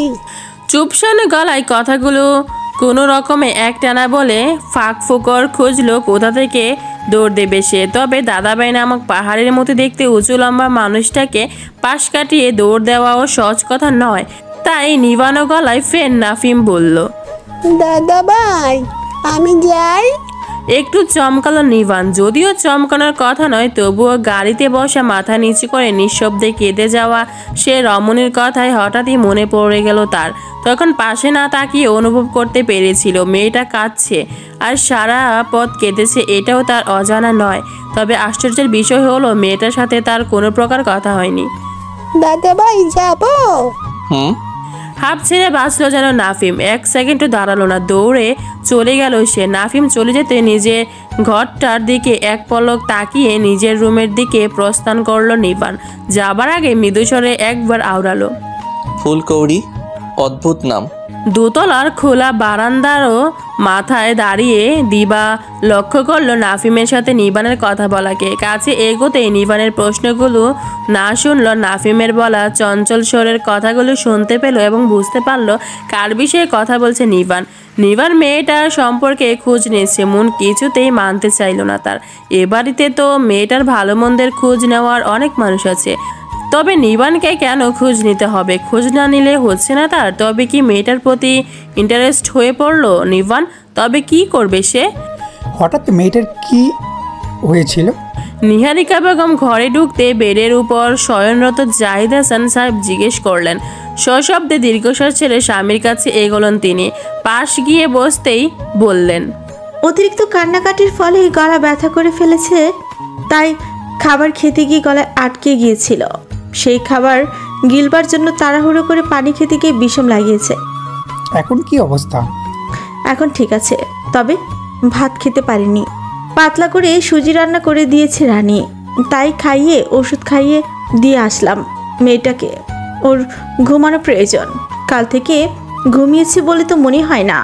ঘুম হলে শারীরিক মানসিকভাবে অনেকটা সুস্থতা বোধ করবে, ঠিক হয়ে যাবে। মান্যতা আর মনতাকে ওর সাথে একটু সময় কাটাতে বলো, মাইন্ড ফ্রেশ থাকবে। বাড়ির দিকের কথা আর সেভাবে অতটা খেয়াল আসবে না। এখন কাকে রেখে এসেছো ওর কাছে? মেয়েটার যা বিবস্ত অবস্থা, একলা করে মেয়েটা আবার ভয় পায় কি না তার ঠিক নেই। আপনি চিন্তা করবেন না, আমি মান্যতাকে ওর কাছে থাকতে বলে এসেছি। দীর্ঘশ্বাস ফেললেন জাহিদ সাহেব। কাছের বন্ধুটা হঠাৎ ইহকাল ত্যাগ করলো, অথচ নিজের পঙ্গুত্বের অসহায় অসুস্থতার জন্য একবার দেখতে যেতেও পারলেন না তিনি। বন্ধু নামক মানুষটার কাছে কত কৃতজ্ঞতা প্রকাশ করার ছিল ওনার। সারা জীবনও হয়তো সেই উপকারের কৃতজ্ঞতা প্রকাশ করলেও কম পড়বে। হয়তো মানুষটার ঋণ শোধ করেছে তিনি, তবুও সে এই দুঃসময়ে তার উপকারের কথা ভুলবেন কি করে? যেখানে নিজের আপন রক্ত সম্পর্কিত ভাইয়েরা তাই মুখ ফিরিয়ে নিয়েছিলেন, সেখানে ওই বন্ধু নামক মানুষটা যে ওনার দিকে বন্ধুত্বের হাত বাড়িয়ে দিয়ে সাহায্য করেছিলেন। তপ্ত শ্বাস ফেলে নিহারিকা বেগমের হাতের উপরে হাত রাখলেন জাহিদ সাহেব। ফের বললেন, মেয়েটার দিকে খেয়াল রাখো নিহারিকা। একটা সময় মুখ থুবড়ে পড়তে গিয়ে ওই মেয়েটার বাবা আল্লাহর রহমত স্বরূপ সেই থুবড়ে পড়া থেকে আমাকে উদ্ধার করেছিল, এটা মনে রেখো। ওরা যেন একটু অযত্ন না হয়। আমি জানি তুমি থাকতে তা কখনো হবে না, তবুও বলছি কারণটা তুমি জানো। তবুও কারণটা বাদে মেয়েটা কিন্তু আহসানের জকের ধন ছিল, অতিরিক্ত আদরের ছিল, যার জন্য ভাবি সাহেবা তার নিজের জীবন তুচ্ছ মনে করেছিল। আহসান আর দ্বিতীয় বিয়ে করার কথা ভাবেনি। সেই মেয়েটাকে ভালো না রাখতে পারলে সেখানে গিয়ে তো আমাকে তার কাছে জবাবদিহি করা লাগবে। আর জবাবদিহিতে যে বড় কথা আমার বিবেক, আমার বিবেচনা। আমাকে যেন আমার বিবেক বিবেচনার কাছে কখনো ছোট বা অসম্মান হতে না হয়। আমি সারা জীবন কিভাবে চলেছি তুমি তো দেখে এসেছো। নিহারিকা বেগম চুপচাপ স্বামীর কথাগুলি শুনলেন। ফের জাহিদ সাহেবের শক্তপোক্ত হাতটার উপর নিজের অন্য হাতটার কোমল স্পর্শে রেখে নমনীয় গলায় বললেন, বলেছি তো আপনি দুশ্চিন্তা করবেন না। ও এবারে অন্য সব ছেলে মেয়েদের মতো করে থাকবে, তাই অযথা চিন্তা করে প্রেশার বাড়িয়ে নিজেকে আরও অসুস্থতার দিকে ঠেলে দিবেন না। আমাকে সেবা করতে তোমার খুব কষ্ট হয় তাই না নিহারিকা? মধ্যবয়স্ক সুদর্শন জাহিদ সাহেবের মুখের দিকে নিটল নজরে ফেলল নিহারিকা বেগম। যৌবন বয়সে মানুষটা অতিমাত্রায় সুদর্শন ছিল। এখনও সে সৌন্দর্যের বিন্দু পরিমাণ ঘাটতি হয়নি। যদিও বয়স বেড়েছে, পঙ্গুত্বের অসহায়তা তাকে ঘরে শুয়ে বসে থাকতে হয়, তবুও সৌন্দর্য বিনষ্ট হয়নি। সুদর্শন শরীরের যৌবন বয়স চলে যাওয়ার সাথে সাথে পরিবর্তন এসেছে, তবে সেই পরিবর্তনগুলো যেন আরও তার সুদর্শনতা বাড়িয়ে দিয়েছে। এই মানুষটার কাছে তিনিও খুবই ঋণী। সেখানে তাকে সেভাবে করতে কষ্ট অনীহা, তা কি করে সম্ভব? সময় নিয়ে উত্তর দিলেন নিহারিকা বেগম। এটা কেমন কথা? আপনার এতদিনে মনে হলো তাই? আমি বিরক্ত হই আপনার সেবা করতে। তবে যে বলতে হয়, আমিও তো আপনার কাছে ঋণী। যে সম্মান আপনি আমার আর নিভানকে দিয়েছেন, সেই সম্মানের পরিবর্তে সারা জীবন আপনার সেবাও কম পড়ে যাবে। তবে শুধু সেই সুবাদে আমি আপনার সেবা যত্নটা করি না। আপনি আমার বিশ্বাস ভরসার স্থান, আমার জীবনের শান্তি সুখের বটবৃক্ষ। সেই ছায়াস্থল বটবৃক্ষটাকে সেবা যত্ন ছাড়া অযত্নে রাখি কি করে? আমি যে তবে অসহায়। নিভান আমারই সন্তান নিহারিকা, কখনো ওভাবে আর বলবে না। আমি মনে প্রাণে মানি ও তোমার গর্ভে ধারণ করা মানে আমারই সন্তান, আমার বড় সন্তান। আর তুমি আমার পরম পাওয়া সৌভাগ্যময় স্ত্রী। যেখানে তুমি বাসে আমার কাছে কখনো ঋণী হওয়ার স্কোপ রাখে না, আর কখনো এই ধরনের কথা তোমার মতো বুদ্ধি বিবেচিত নারীর মুখ থেকে না শুনি। স্বামীর কথায় মন ভরা তৃপ্তি পেলেন নিহারিকা বেগম। বরাবরই এই তৃপ্তি তিনি পেয়ে এসেছেন। নিভান এই মানুষটার সন্তান না হওয়া সত্ত্বেও তাকে কখনো বুঝতে দেওয়া হয়নি যে সে মানুষটার সন্তান নয়। এ বাড়ির আর নিজের ছেলে হওয়া সে প্রাপ্য স্নেহ মর্যাদা সম্মান সম্পূর্ণরূপে ছেলেটাকে তিনি দিয়ে এসেছেন। যদিও ছেলেটার পক্ষ থেকেও সেই শ্রদ্ধা মর্যাদাও তিনি পেয়ে এসেছেন আর পানও, শুধু বাবা ডাকটা বাদে। তবে সেই ডাকটা ডাকার জন্য তিনি কখনো জোরাবাদি করেননি। হয়তো নিহারিকা বেগমের মতো ছেলের বাবা ডাকটা নিয়ে মনে মনে আক্ষেপ রয়েছে ওনারও, যেটা উনি মুখ ফুটে কখনো বলতে পারেন না। নিভান কোথায়?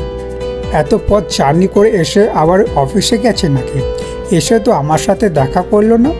সচকিত হলেন নিহারিকা বেগম। বললেন, না, ও অফিস যায়নি, বাড়িতেই আছে তো। ডেকে দাও তো দেখি ওই দিকের খবরাখবর একটু শুনি। আমার মেয়েটা উঠলে আমার কাছে একবার নিয়ে এসো। আচ্ছা বলে উঠে দাঁড়ালেন নিহারিকা বেগম। রুম থেকে প্রস্থান করার আগে জাহিদ সাহেব ফির বললেন, আমাকে একটু উঠিয়ে বসিয়ে দিয়ে যাও, তবে ও আসলে কথা বলতে সুবিধা হবে। জাহিদ সাহেবকে উঠে বসিয়ে দিয়ে নিহারিকা বেগম নিবানকে ডাকতে গেলেন।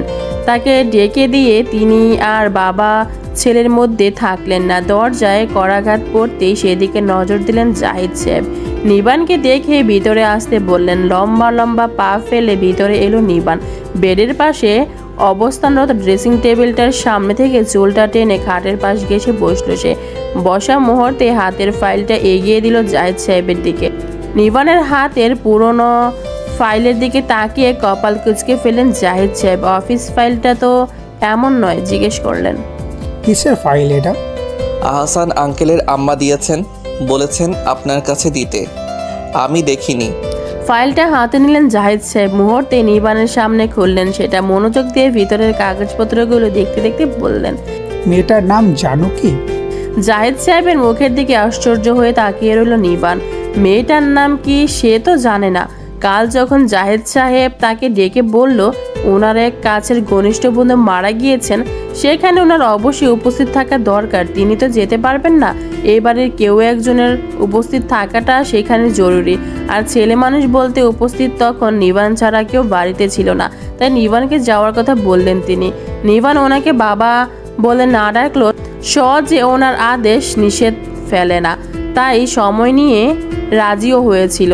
সেখানে যেতে যেতে প্রায় দাফন কার্য শেষ হয়ে গিয়েছিল আহসান আঙ্কেল নামক মানুষটার।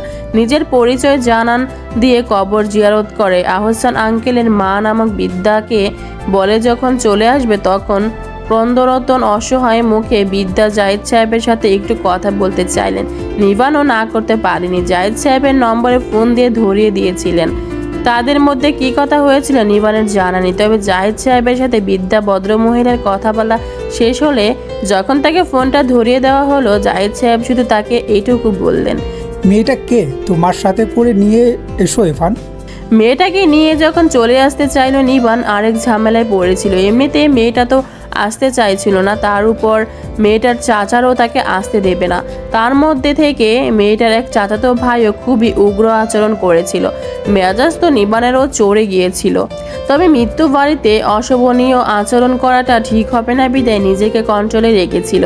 বৃদ্ধা ভদ্র মহিলা আবারও জাহিদ সাহেবকে ফোন দিয়ে ওনার ছেলেদের কাছে ধরে দিতে বললেন। নিবান ঝামেলা থেকে মুক্ত হতে সহজ সমাধান হিসাবে তাই করলো। জাহিদ সাহেবের ফোন ধরতে আহসান আঙ্কেলের মেজো ভাই নামক লোকটা কেমন মিয়ে গেল। পরবর্তী আর ঝামেলা করেনি, মেয়েটাকে চুপচাপ তার সাথে আসতে দিয়েছিল। তবে ওই উগ্র মস্তিষ্কের ছেলেটাকে সহজে শান্ত করা যাচ্ছিল না। সেটা আর সামান্যতম গুরুত্ব দেওয়ার প্রয়োজন মনে করেনি নিবান। মেয়েটাকে নিয়ে চলে এসেছিল। গাড়ি ছেড়ে দেওয়ার মুহূর্তে বিদ্যাভদ্র মহিলা তড়িঘড়ি করে তার হাতে ফাইলটা ধরিয়ে দিয়েছিলেন। তখনও মেয়েটা না আসার জন্য বাহানা করেই যাচ্ছিল। নিবান হঠাৎ মনোযোগ বিচ্ছিন্ন হওয়ায় ডাকটা নিবানকে একটু চমকালো। কি জিজ্ঞেস করেছিলেন জাহিদ সাহেব মনে হতে আবারও খেয়াল হলো না। মেয়েটাকে সেভাবে খেয়াল করেছিল সে, আর না তাদের মধ্যে কোনো কথা হয়েছিল। তবে মেয়েটার নাম বলবে কি করে সে? তবে একটু আগে নাফিমের থেকে জেনে না নামটা কি বলবে সে? সত্যি কি মেয়েটার নাম ফুলকৌরি? হঠাৎ তখন দিবার প্রশ্ন করা কথাটার কথা মনে পড়লো। দিবাও তো বলেছিল মেয়েটার নাম কৌরি, তবে ফুলকৌরি না বলে কৌরি বলবে কি? নিভান, কিছু হয়েছে কি? তুমি কি কিছু নিয়ে ভাবছো? না, তেমন কিছু নয়। আপনি বলুন। ও, আপনি তো মেয়েটার নাম জিজ্ঞেস করেছিলেন। মেয়েটার নাম মনে হয়? নামটা আমি জেনে নিয়েছি ফাইল থেকে। মেয়েটার নাম কাসফিয়া আহসান কৌরি। নিবানের চুপ থাকা দেখে জাহিদ সাহেব বুঝতে পেরেছিলেন মেয়েটার নামটা সম্পর্কে নিবান খ্যাত নয়, তবে ফাইলের বিভিন্ন কাগজের মধ্যে মেয়েটার স্কুল কলেজে সম্পর্কিত কাগজও আছে, সেখান থেকে জেনে নিয়েছেন তিনি। যদিও নামটা তিনি আহসানের মুখে বেশ কয়েকবার শুনেছিলেন, তবে খেয়ালে ছিল না ওনার। নিবানের সাথে কথা বলার এক পর্যায়ে জাহিদ সাহেব লক্ষ্য করলেন নিবানের চোখ জোড়ার রক্তিম আভা। ছেলেটা কি কোনো কারণে অসুস্থ? প্রশ্নটা মনে মনে আওড়াতেই সংগোপিত দীর্ঘশ্বাস ফেললেন তিনি। এই ছেলে নিজের ভালো বন্ধুটা সহজে কখনো কার সামনে বুঝতে দিতে চায় না, আর বহিঃপ্রকাশ করা তো দূর করেও না। এ যেমন এখন ভিতর অসুস্থতা বোধ করছে, অথচ বাহিরটা কতটা স্বাভাবিক রেখে ওনার সাথে কথা বলে চলেছে ছেলেটা। মনে হচ্ছে সুস্থ সবল একজন মানুষ, অথচ নিবানের প্রতি সন্তান হিসেবে স্নেহ ভালোবাসা ছাড়াও ওনার আলাদা একটা টান মায়া রয়েছে। মনের ভিতরে দৃঢ়ভাবে কাজ করে সেই মায়া, সেই তীক্ষ্ণ টান। সে মায়ার টান থেকে তিনি নিবানকে কি করে যেন বুঝে নিতে পারেন। নিহারিকাকে নিজের জীবনে জড়ানোর সাথে সাথে নিহারিকার এই অতি মূল্যবান রত্নটাকেও তিনি নিজের ভেবে নিয়েছিলেন। সে মায়া টান থেকেই তো নিয়েছিলেন, যদিও ওনার মা সেটা চাননি। নিজের অবিবাহিত সুদর্শন ছেলের জন্য হাজার বুঝিয়ে কোনো মতে নিহারিকাকে ছেলের বউ মানতে চাইলেও নিবানকে ছেলের বাচ্চা হিসেবে মানতে চাননি। তবে নিজের ছেলের জেদের কাছে হয়তো হার মেনে গিয়েছিলেন। তোমার কি কোনো কারণে শরীর খারাপ? মাথা তো যন্ত্রণায় ফেটে যাওয়ার উপক্রম। তখন রানী সাহেবা কফি তো দিয়ে গিয়েছিল, কিন্তু তার খাওয়া হয়ে ওঠেনি। মান্য তার গলা ফাটিয়ে চিল্লানোর কারণে রুম থেকে বের হয়ে চিল্লানোর কারণটা জানার আগে নাফিমের সাথে দেখা হলো। ওর সাথে কথা বলে রুমে গিয়ে দেখলো কফি ঠান্ডা হয়ে গেছে। রানী সাহেবাকে দিয়ে আবার কফি বানানোর আগে জাহিদ সাহেব ডেকে পাঠালেন তাকে, তাই আসতেই হলো। অসহ্য মাথা যন্ত্রণা করছে, তবুও স্বাভাবিকভাবে উত্তর দিল নিবান। তেমন কিছু না, আপনি কি বলছিলেন বলুন। নিবানের এই অতি স্বাভাবিক থাকা জিনিসটা মাঝে মাঝে জাহিদ সাহেবের মেনে নিতে খারাপ লাগে, তবে ছেলেটার স্বভাবই যে এটা। দীর্ঘশ্বাস ফেললেন তিনি, ফের বললেন, তুমি কোনো যন্ত্র নও নিভান, তুমি সুস্থ স্বাভাবিক একজন মানুষ। আর সেই মানুষের ভালো লাগা খারাপ লাগা থাকবে, ভালো মন্দ সুস্থ অসুস্থ সকল প্রকারের অনুভূতি থাকা স্বাভাবিক। যেখানে নিজ থেকে এত চেপে রাখা উচিত নয়, রাখলে চলে না। নিজের ভালো মন্দ অনুভূতিগুলো সবার কাছে প্রকাশ না করা গেলেও অর্থাৎ প্রকাশ করতে তুমি না চাইলেও নিজের জীবন থেকে বন্ধু সুলভ কাউকে না কাউকে বেছে নিয়ে সেই ভালো মন্দ অনুভূতিগুলো প্রকাশ করা উচিত। সেটা বাবা মা ভাই বোন অথবা তোমার জীবনের একান্ত কোনো ব্যক্তি, যে কেউ হতে পারে। তবুও বলতে হয়, নিজের জীবন নিয়ে এতটা বেখেয়ালি বা অনুভূতি শূন্য হলে চলে না। থামলেন জাহিদ হাসান সাহেব। আজ নতুন নয়, নিবানের নিজের প্রতি এই আচরণের জন্য এরকম উপদেশ আদেশ প্রায়ই তিনি দিয়ে থাকেন।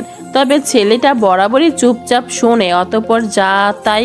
নিবানের শিথিল হয়ে থাকা মুখের দিকে তাকিয়ে ফের বললেন, আমার মনে হচ্ছে তুমি মাথা ব্যথার অসুস্থতার অনুভব করছো, যাও গিয়ে রেস্ট নাও। এই বিষয়ে আমি পরে তোমার সাথে কথা নেব। শব্দটা উচ্চারণ করে মাথা নাড়িয়ে সম্মতি দিয়ে টুল ছেড়ে উঠে দাঁড়ালো নিবান। ফের লম্বা কদম ফেলে কয়েক পা সামনে আগাতেই পিছন থেকে ফের জাহিদ সাহেব ডেকে উঠলেন তাকে। নিবান। হয়তো পিছে ডাকা মানুষটা তাকে পুনরায় ডেকে কি বলতে চাইছে এটা নিবানের জানা। চোখ জোড়া বন্ধ করে শ্বাস ফেলে তৎক্ষণাৎ আবার চোখ জোড়া খুলে ফেলল সে। নিবান পিছে ফিরতে জাহিদ সাহেব কিছুটা স্নেহশীল গলায় বললেন, আমি তোমার বাবা, সেটা তুমি মানো কি না তা আমার বিশেষ জানা নেই, তবে আমি মানি। বাবা ছেলের সম্পর্কে জোরে বলছি না, নিজেকে তোমার একজন বন্ধু সুলভ আপনজন ভেবে তোমার ভালো মন্দের অনুভূতিটা আমাকেও জানাতে পারো, নির্দ্বিধায় বলতে পারো তোমার ভালো মন্দটা আমাকে। উত্তরস্বরূপ নিবান ফের মাথা নাড়িয়ে সম্মতি জানিয়ে চলে গেল। সেদিকে নির্বাক নজরে তাকিয়ে রইলেন জাহিদ সাহেব। আপন রক্ত বলতে নিজের দুই সন্তান আছে ওনার, মান্যতা আর ইভান। তবুও এই ছেলের মুখে বাবা ডাকটাই শোনার জন্য কেন এত আকুল ওনার হৃদয় গ্রহণ, কেন ব্যাকুলতা ভাবে শুনতে চায় সেই ডাকটা মন। এটাই বুঝতে পারেন না তিনি। নিহারিকার সাথে সে 6 বছর বয়সে নিবান এই বাড়িতে পা রেখেছিল, এসেছিল। সেখান থেকে কতগুলো বছর চলে গিয়েছে, অথচ কখনো নিবান তাকে ভুলেও বাবা ডাকেনি। শান্ত গম্ভীর ভাব, অতটুকু ছেলে কি বুঝতো না বুঝতো ওনার জানা নেই, তবে কখনো ভুলও ভাবা বলে ডাকেনি। ওনার প্রতি শ্রদ্ধা সম্মান হয়তো যথাযথ দেখিয়ে গিয়েছে, কখনো তা ক্ষুণ্ণ করেননি। ওনার আদেশ উপদেশ মেনেছে, কিন্তু সে বাবাটা একটা ডেকে নয়। কেন ডাকে না নিবান ওনাকে বাবা? ভুলেও তো 2-1 বার ডেকে ফেলা যায়। দীর্ঘশ্বাস ফেলে চোখ বন্ধ করে বেডের হেডে মাথা এলিয়ে দিলেন জাহিদ সাহেব। তবে কি বাবা নামক আচার ব্যবহার কোনো ত্রুটি থেকে গেছে ওনার? এত তাড়াতাড়ি কথা শেষ হয়ে গেল আপনাদের? মুহূর্তে এই বিষণ্ণতা কাটিয়ে নিহারিকা বেগমের লাবণ্যময় মুখের দিকে তাকালেন জাহিদ সাহেব। মুহূর্তে এই বিষণ্ণতা কেটে গেল ওনার। বয়স বেড়েছে, 3 ছেলে মেয়ের মা হয়ে গিয়েছে, একটা গোটা সংসারের খেয়াল ধ্যান নিয়ন্ত্রণ করে চলেছে। অসুস্থ একজন রুগ্ন ব্যক্তিকে টেনে চলেছে বছরের পর বছর, অথচ রূপ লাবণ্যে কোথাও সেই বয়স পরিশ্রমের ঘাটতি নেই। এই লাবণ্যময় নারী সে 18 পার হয়ে গিয়েছে 2.5 যুগ আগেই, অথচ সে রূপ সে লাবণ্য বেশি হয়েছে ছাড়া ঘাটতি পড়েনি। এই মুখটা দেখলে সব কষ্ট বিষণ্ণতা কেটে গিয়ে শান্তি ভর করে মনে। ওকে 1 কাপ আদা চা বানিয়ে দাও নিহারিকা। কাকে? নিভানকে। ছেলেটা মাথা ধরছে মনে হয়। শব্দ করে দীর্ঘশ্বাস ফেলেন নিহারিকা বেগম। এই ছেলেকে নিয়ে আর পারলেন না তিনি। কাউকে না বলা যায়, মাকে তো নিজের ভালো মন্দটা একটু জানানো যায়, তবুও জানাবে না। এই মানুষটাকে নিবান নিজের অসুস্থতার কথা জানিয়েছে বলে তো মনেই হয় না নিহারিকা বেগমের। নিশ্চয়ই ওনার মতো নিবানের চোখ মুখের হাব ভাব দেখে বুঝেছেন মানুষটা। নিহারিকা বেগম বাহিরের দিকে পা বাড়াতে গিয়ে ফের জাহিদ সাহেবের দিকে ফিরলেন। জাহিদ সাহেবের কোলের মধ্যে এলোমেলো কাগজের মেলা দেখে বললেন, কিসের কাগজপত্র ওগুলো? এলোমেলো কাগজগুলো ফের ফাইলে গুছিয়ে রাখতে রাখতে জাহিদ সাহেব বললেন, আহসানের হাই স্কুলের বেতন বিষয় চেক, আরও অন্যান্য বিভিন্ন কাগজপত্র, আর ও নিজের সেভিংসে কিছু চেক বই, কাগজপত্র, ওর নামের জমির দলিলপত্র আছে দেখছি। নিভানকে দিয়ে পাঠিয়েছেন চাচিমা। কপাল কুঁচকে এলো নিহারিকা বেগমের। কিন্তু এগুলো কেন দিয়েছেন? জানি না, হয়তো বা নিজের অন্য ছেলের লোভের হাত থেকে নিজের আদরের নাতরির হকটা বাঁচাতে, যাতে কৌড়ির হক নষ্ট না হয়। তবে আমার মনে হয় চাচিমার এগুলো পাঠানো ঠিক হয়নি, প্রয়োজন ছিল না। আপনার মনে হচ্ছে প্রয়োজন ছিল না? তবে এই বাড়িতে এই মেয়েটার বাঁচার জন্য আমার মনে হয় কাগজপত্রগুলো প্রয়োজন। চাচিমা বুদ্ধিমানের মতো কাজ করেছেন। নিহারিকা বেগমের কিছুটা ক্ষুবান্বিত গলায় বলা কথাগুলো অর্থ হয়তো কিছুটা বুঝলেন জাহিদ সাহেব, তাই ওই বিষয়ে আর কথা বাড়লেন না, নীরব ভূমিকা পালন করলেন। সেটা বুঝে নিহারিকা বেগমও চুপ হয়ে গেলেন। এ বাড়িতে তুচ্ছ-তাচ্ছিল্য শিকার নিবান অথবা তিনি হয়েছেন, তাতে তো এই মানুষটার কোনো দোষ নেই। তবে কেন কথার ছল বুঝিয়ে তাকে দোষটা বুঝিয়ে দিচ্ছেন? কথা ঘুরানোর জন্য তিনি জাহিদ সাহেবকে উদ্দেশ্য করে বললেন, মেয়েটাকে এখানে পাঠানোর বিশেষ কারণটা কি বললেন না তো? তখন চাচিমা কিসব বললেন আমি ওই ছেলেটার বিষয় ছাড়া ঠিক বুঝতে পারিনি। ব্যাপারটা ঠিক কি? তুমি নিভানকে চা বানিয়ে দিয়ে এসো, তারপর বলছি। চমকে উঠার মতো করে নড়ে উঠলেন নিহারিকা বেগম। কথায় কথায় ছেলেটার কথা ভুলে বসেছেন তিনি। আর কথা না বাড়িয়ে ব্যস্ত ভঙ্গিতে বেরিয়ে গেলেন রুম থেকে। সেদিকে তাকিয়ে নির্বিশেষে রইলেন জাহিদ সাহেব। রান্না করে আসতে রানীকে কফি বানাতে দেখলেন নিহারিকা বেগম। জিজ্ঞেস করতে বুঝতে পারলেন কফিটা নিবান চেয়েছে। কফিটা বানানো শেষে তিনি নিবানের ঘরে সেটা নিয়ে গেলেন। ঠান্ডা পরিবেশের রুমটার চারদিকের জানালা দরজায় ভারী ভারী পর্দা ছড়িয়ে থাকার কারণে এই শেষ দুপুরের দিকেও বর সন্ধ্যাবেলার মতো লাগছে। ভিতরে ঢুকতে নিহারিকা বেগম মৃদুস্বরে নিবানকে ডাকলেন, নিবান। মা, আমি এখানে। গলার স্বর পেয়ে নিবানের বেডের দিকে এগিয়ে গেলেন নিহারিকা বেগম। নিবানকে মাথা চেপে ধরে বসতে থাকতে দেখে কফিটা দ্রুত বেড টেবিলের উপর রেখে ব্যস্ত ভঙ্গিতে বললেন, ও বাপু, মাথা বেশি ব্যথা করছে? আমাকে বলিসনি কেন? এত ব্যথা করছে তবে ওষুধ খাসনি? এই একটু ধরেছে মাথাটা, ব্যস্ত হওয়ার দরকার নেই, ঠিক হয়ে যাবে। একটু কি কেমন সেটা আমি বেশ বুঝতে পারছি। হয়তো তোদেরকে সময়টা ঠিকঠাক আমার দেওয়া হয়ে ওঠে না, দিতে পারি না আমি, কিন্তু তোদের ভালো মন্দটা বোঝার ক্ষমতা তো এই মায়ের আছে, ঠিকই বুঝতে পারি আমি। কথা না বাড়িয়ে মায়ের কোলে মাথা রেখে শুয়ে পড়ল নিবান। ছেলের কালো ঘন চুলের ভারী শক্তপোক্ত মাথাটা স্কুলের মধ্যে অনুভব হতে পরাণ চড়াত করে কেঁপে উঠল নিহারিকা বেগমের। কতদিন পর ছেলেটা ওনার কোলে মাথা রেখে শুয়েছে। নিশ্চয় ছেলেটার শরীর বেশি খারাপ লাগছে। অতিরিক্ত শরীর খারাপ ছাড়াতে ছেলেটা সহজে মায়েদের সান্নিধ্যে চায় না। নিবানের ঘন কালো চুলের মধ্যে আঙ্গুল ডুবিয়ে দিলেন। হালকা নড়াচড়া করতে করতে বেশ নমনীয় গলায় বললেন, শুয়ে পড়লি যে, কফিটা খাবি না? লাগবে না। তুমি যেভাবে মাথার চুলগুলো নড়াচড়া করছো ওভাবে কিছুক্ষণ নড়াচড়া করতে থাকো, কফিটা আর লাগবে না। চাপা শ্বাস ফেলে নিবানের মাথায় চুলগুলো আলতো হাতে নড়াচড়া করতে লাগলেন নিহারিকা বেগম। হালকা রূপে পর্দার ফাঁক ঘেঁষে আসা মৃদু আলোতে নিবানের মুখটা ঠিকঠাক দেখতে পেলেন না তিনি। তবুও সে মায়া মায়া শ্যামবর্ণ মুখের দিকে নিটল নজরে তাকিয়ে রইলেন। ওনারা দুই ছেলে মেয়ের গায়ের বর্ণ বিদেশিনীদের মতো গৌর রঙা, অথচ নিবানের গায়ের রঙটা শ্যামবর্ণ হলেও তার চেহারায় আলাদা অদ্ভুত এক মায়া ছড়িয়ে আছে। শক্তপোক্ত চোয়ালের গম্ভীর চোখ মুখের দিকে তাকালে আলাদা টান শান্তি অনুভব হয়। সেই মায়াটা নন্যদের গৌর রঙা মুখাবয়ে তিনি খুঁজে পান না। যদিও সকল সন্তানের প্রতি স্নেহ মমতা ওনার সমান, তাদের সবাইকে তিনি সমানরূপে ভালোবাসেন, তবে নিবানের প্রতি মায়া টানটা যেন অন্যরকম। হয়তো মা ডাকটা তিনি এ ছেলের মুখে প্রথম শুনেছিলেন, তাই নারীত্বের যে মা হওয়ার বড়সড় অনুভূতিটা তো তিনি এ ছেলে জন্ম হওয়ার মাধ্যমে লাভ করেছিলেন। তবে ছেলেটা এ মায়া মায়া চেহারাটা পেয়েছে তার বাবার চেহারার মতো। সংগোপনে দীর্ঘশ্বাস ফেলেন নিহারিকা বেগম, তবে নিষ্পলক নজর নিবানের আবাছা মুখাবয়ব থেকে সরালেন না। ডাকলেন তিনি, ও বাপু। ছোট করে ডাক শুনল নিবান। তোর তো ঠিকঠাক খেয়াল খোঁজ খবর রাখতে পারি না আমি।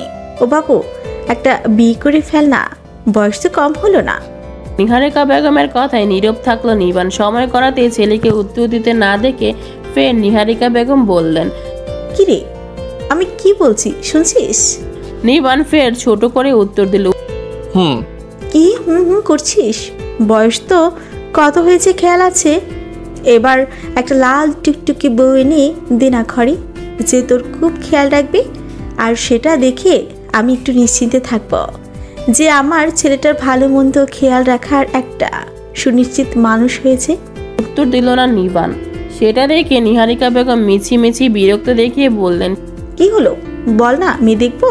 ঠান্ডা অথচ গম্ভীর গলায় বলল নিবান, আমি আমার ভালো মন্দের খেয়াল রাখতে জানি মা। সেখানে তোমার ছেলের খেয়াল রাখার জন্য দ্বিতীয় কারো প্রয়োজনীয়তা তো দেখছি না আমি। যেদিন প্রয়োজনীয়তা অনুভব করব সেদিন না হয় ভেবে দেখব। বয়স কত হয়েছে খেয়াল আছে তোর? প্রয়োজন নেই মানে কি? তুই কি এখনো দিবার বিষয়টা নিয়ে আপসেট আছিস? যদিও উত্তর দিতে ইচ্ছে করলো না নিবানের, কিন্তু দিবাকে সে নয়, মা তার জন্য পছন্দ করেছিল। বাড়ির খুব ভালো মেয়ে, বাড়িতেই থেকে যাবে। আর সে দিবাকে যাচাই বাছাই না করে মায়ের পছন্দ সম্মতিকেই স্বীকৃতি দিয়েছিল। এখন যদি মায়ের কথার উত্তর না দেয় নিবান, তবে মা যে তার আরও মন খারাপ করবেন। তাই সময় নিয়ে ঠান্ডা গলায় উত্তর দিল, আপসেট থাকার মতো কি এমন হয়েছে? তোমার ছেলেকে এতটা দুর্বল মনে হয়? সবার নিজস্ব একটা পছন্দ অপছন্দতা আছে। তুমি তাকে ছেলের বউ করতে চেয়েছিলে, আর তার তোমার ছেলেকে পছন্দ হয়নি, তাই সে তোমার ছেলের বউ হতে চায়নি, অন্য কাউকে পছন্দ হয়েছে আর তার সাথেই সংসার পেতেছে। That simple subject. এখানে আমাকে আপসেট থাকার মতো কি হলো? পছন্দ অপছন্দতা তারও থাকতে পারে, তাই বলে সেই বিষয়টা ধরে আমি আপসেট থাকবো, এটা তোমার মনে হলো কি করে? থামলো নিবান। সময় নিয়ে ফের বিরক্ত মাখা দৃঢ় গলায় বলল, আর কখনো এই বিষয়ে কথা বলতে বা শুনতে চাই না আমি। ওই বিষয়টা নিয়ে আমাদের কথা এখানেই শেষ। বিষয়টা নিয়ে আর কখনো নড়াচড়া করবে না। নিবানের ধীর গম্ভীর গলার কথাগুলো শুনে আর কথা বাড়ালেন না নিহারিকা বেগম। যে বিষয়টা নিবানের পছন্দ নয় তা নিয়ে দ্বিতীয়বার কথা বলার আগ্রহ সে দেখায় না। পছন্দ নয় তার, তবে নিবানের মতো ছেলের বউ হতে কেউ অস্বীকৃতি জানাবে বা না করতে পারে এটা নিহারিকা বেগমও মানতে ঠিক নারাজ। নিজের ছেলে বলে নয়, তবে নিবানের মতো আলাদা ব্যক্তিত্বপূর্ণ ছেলে খুবই কম দেখা যায়।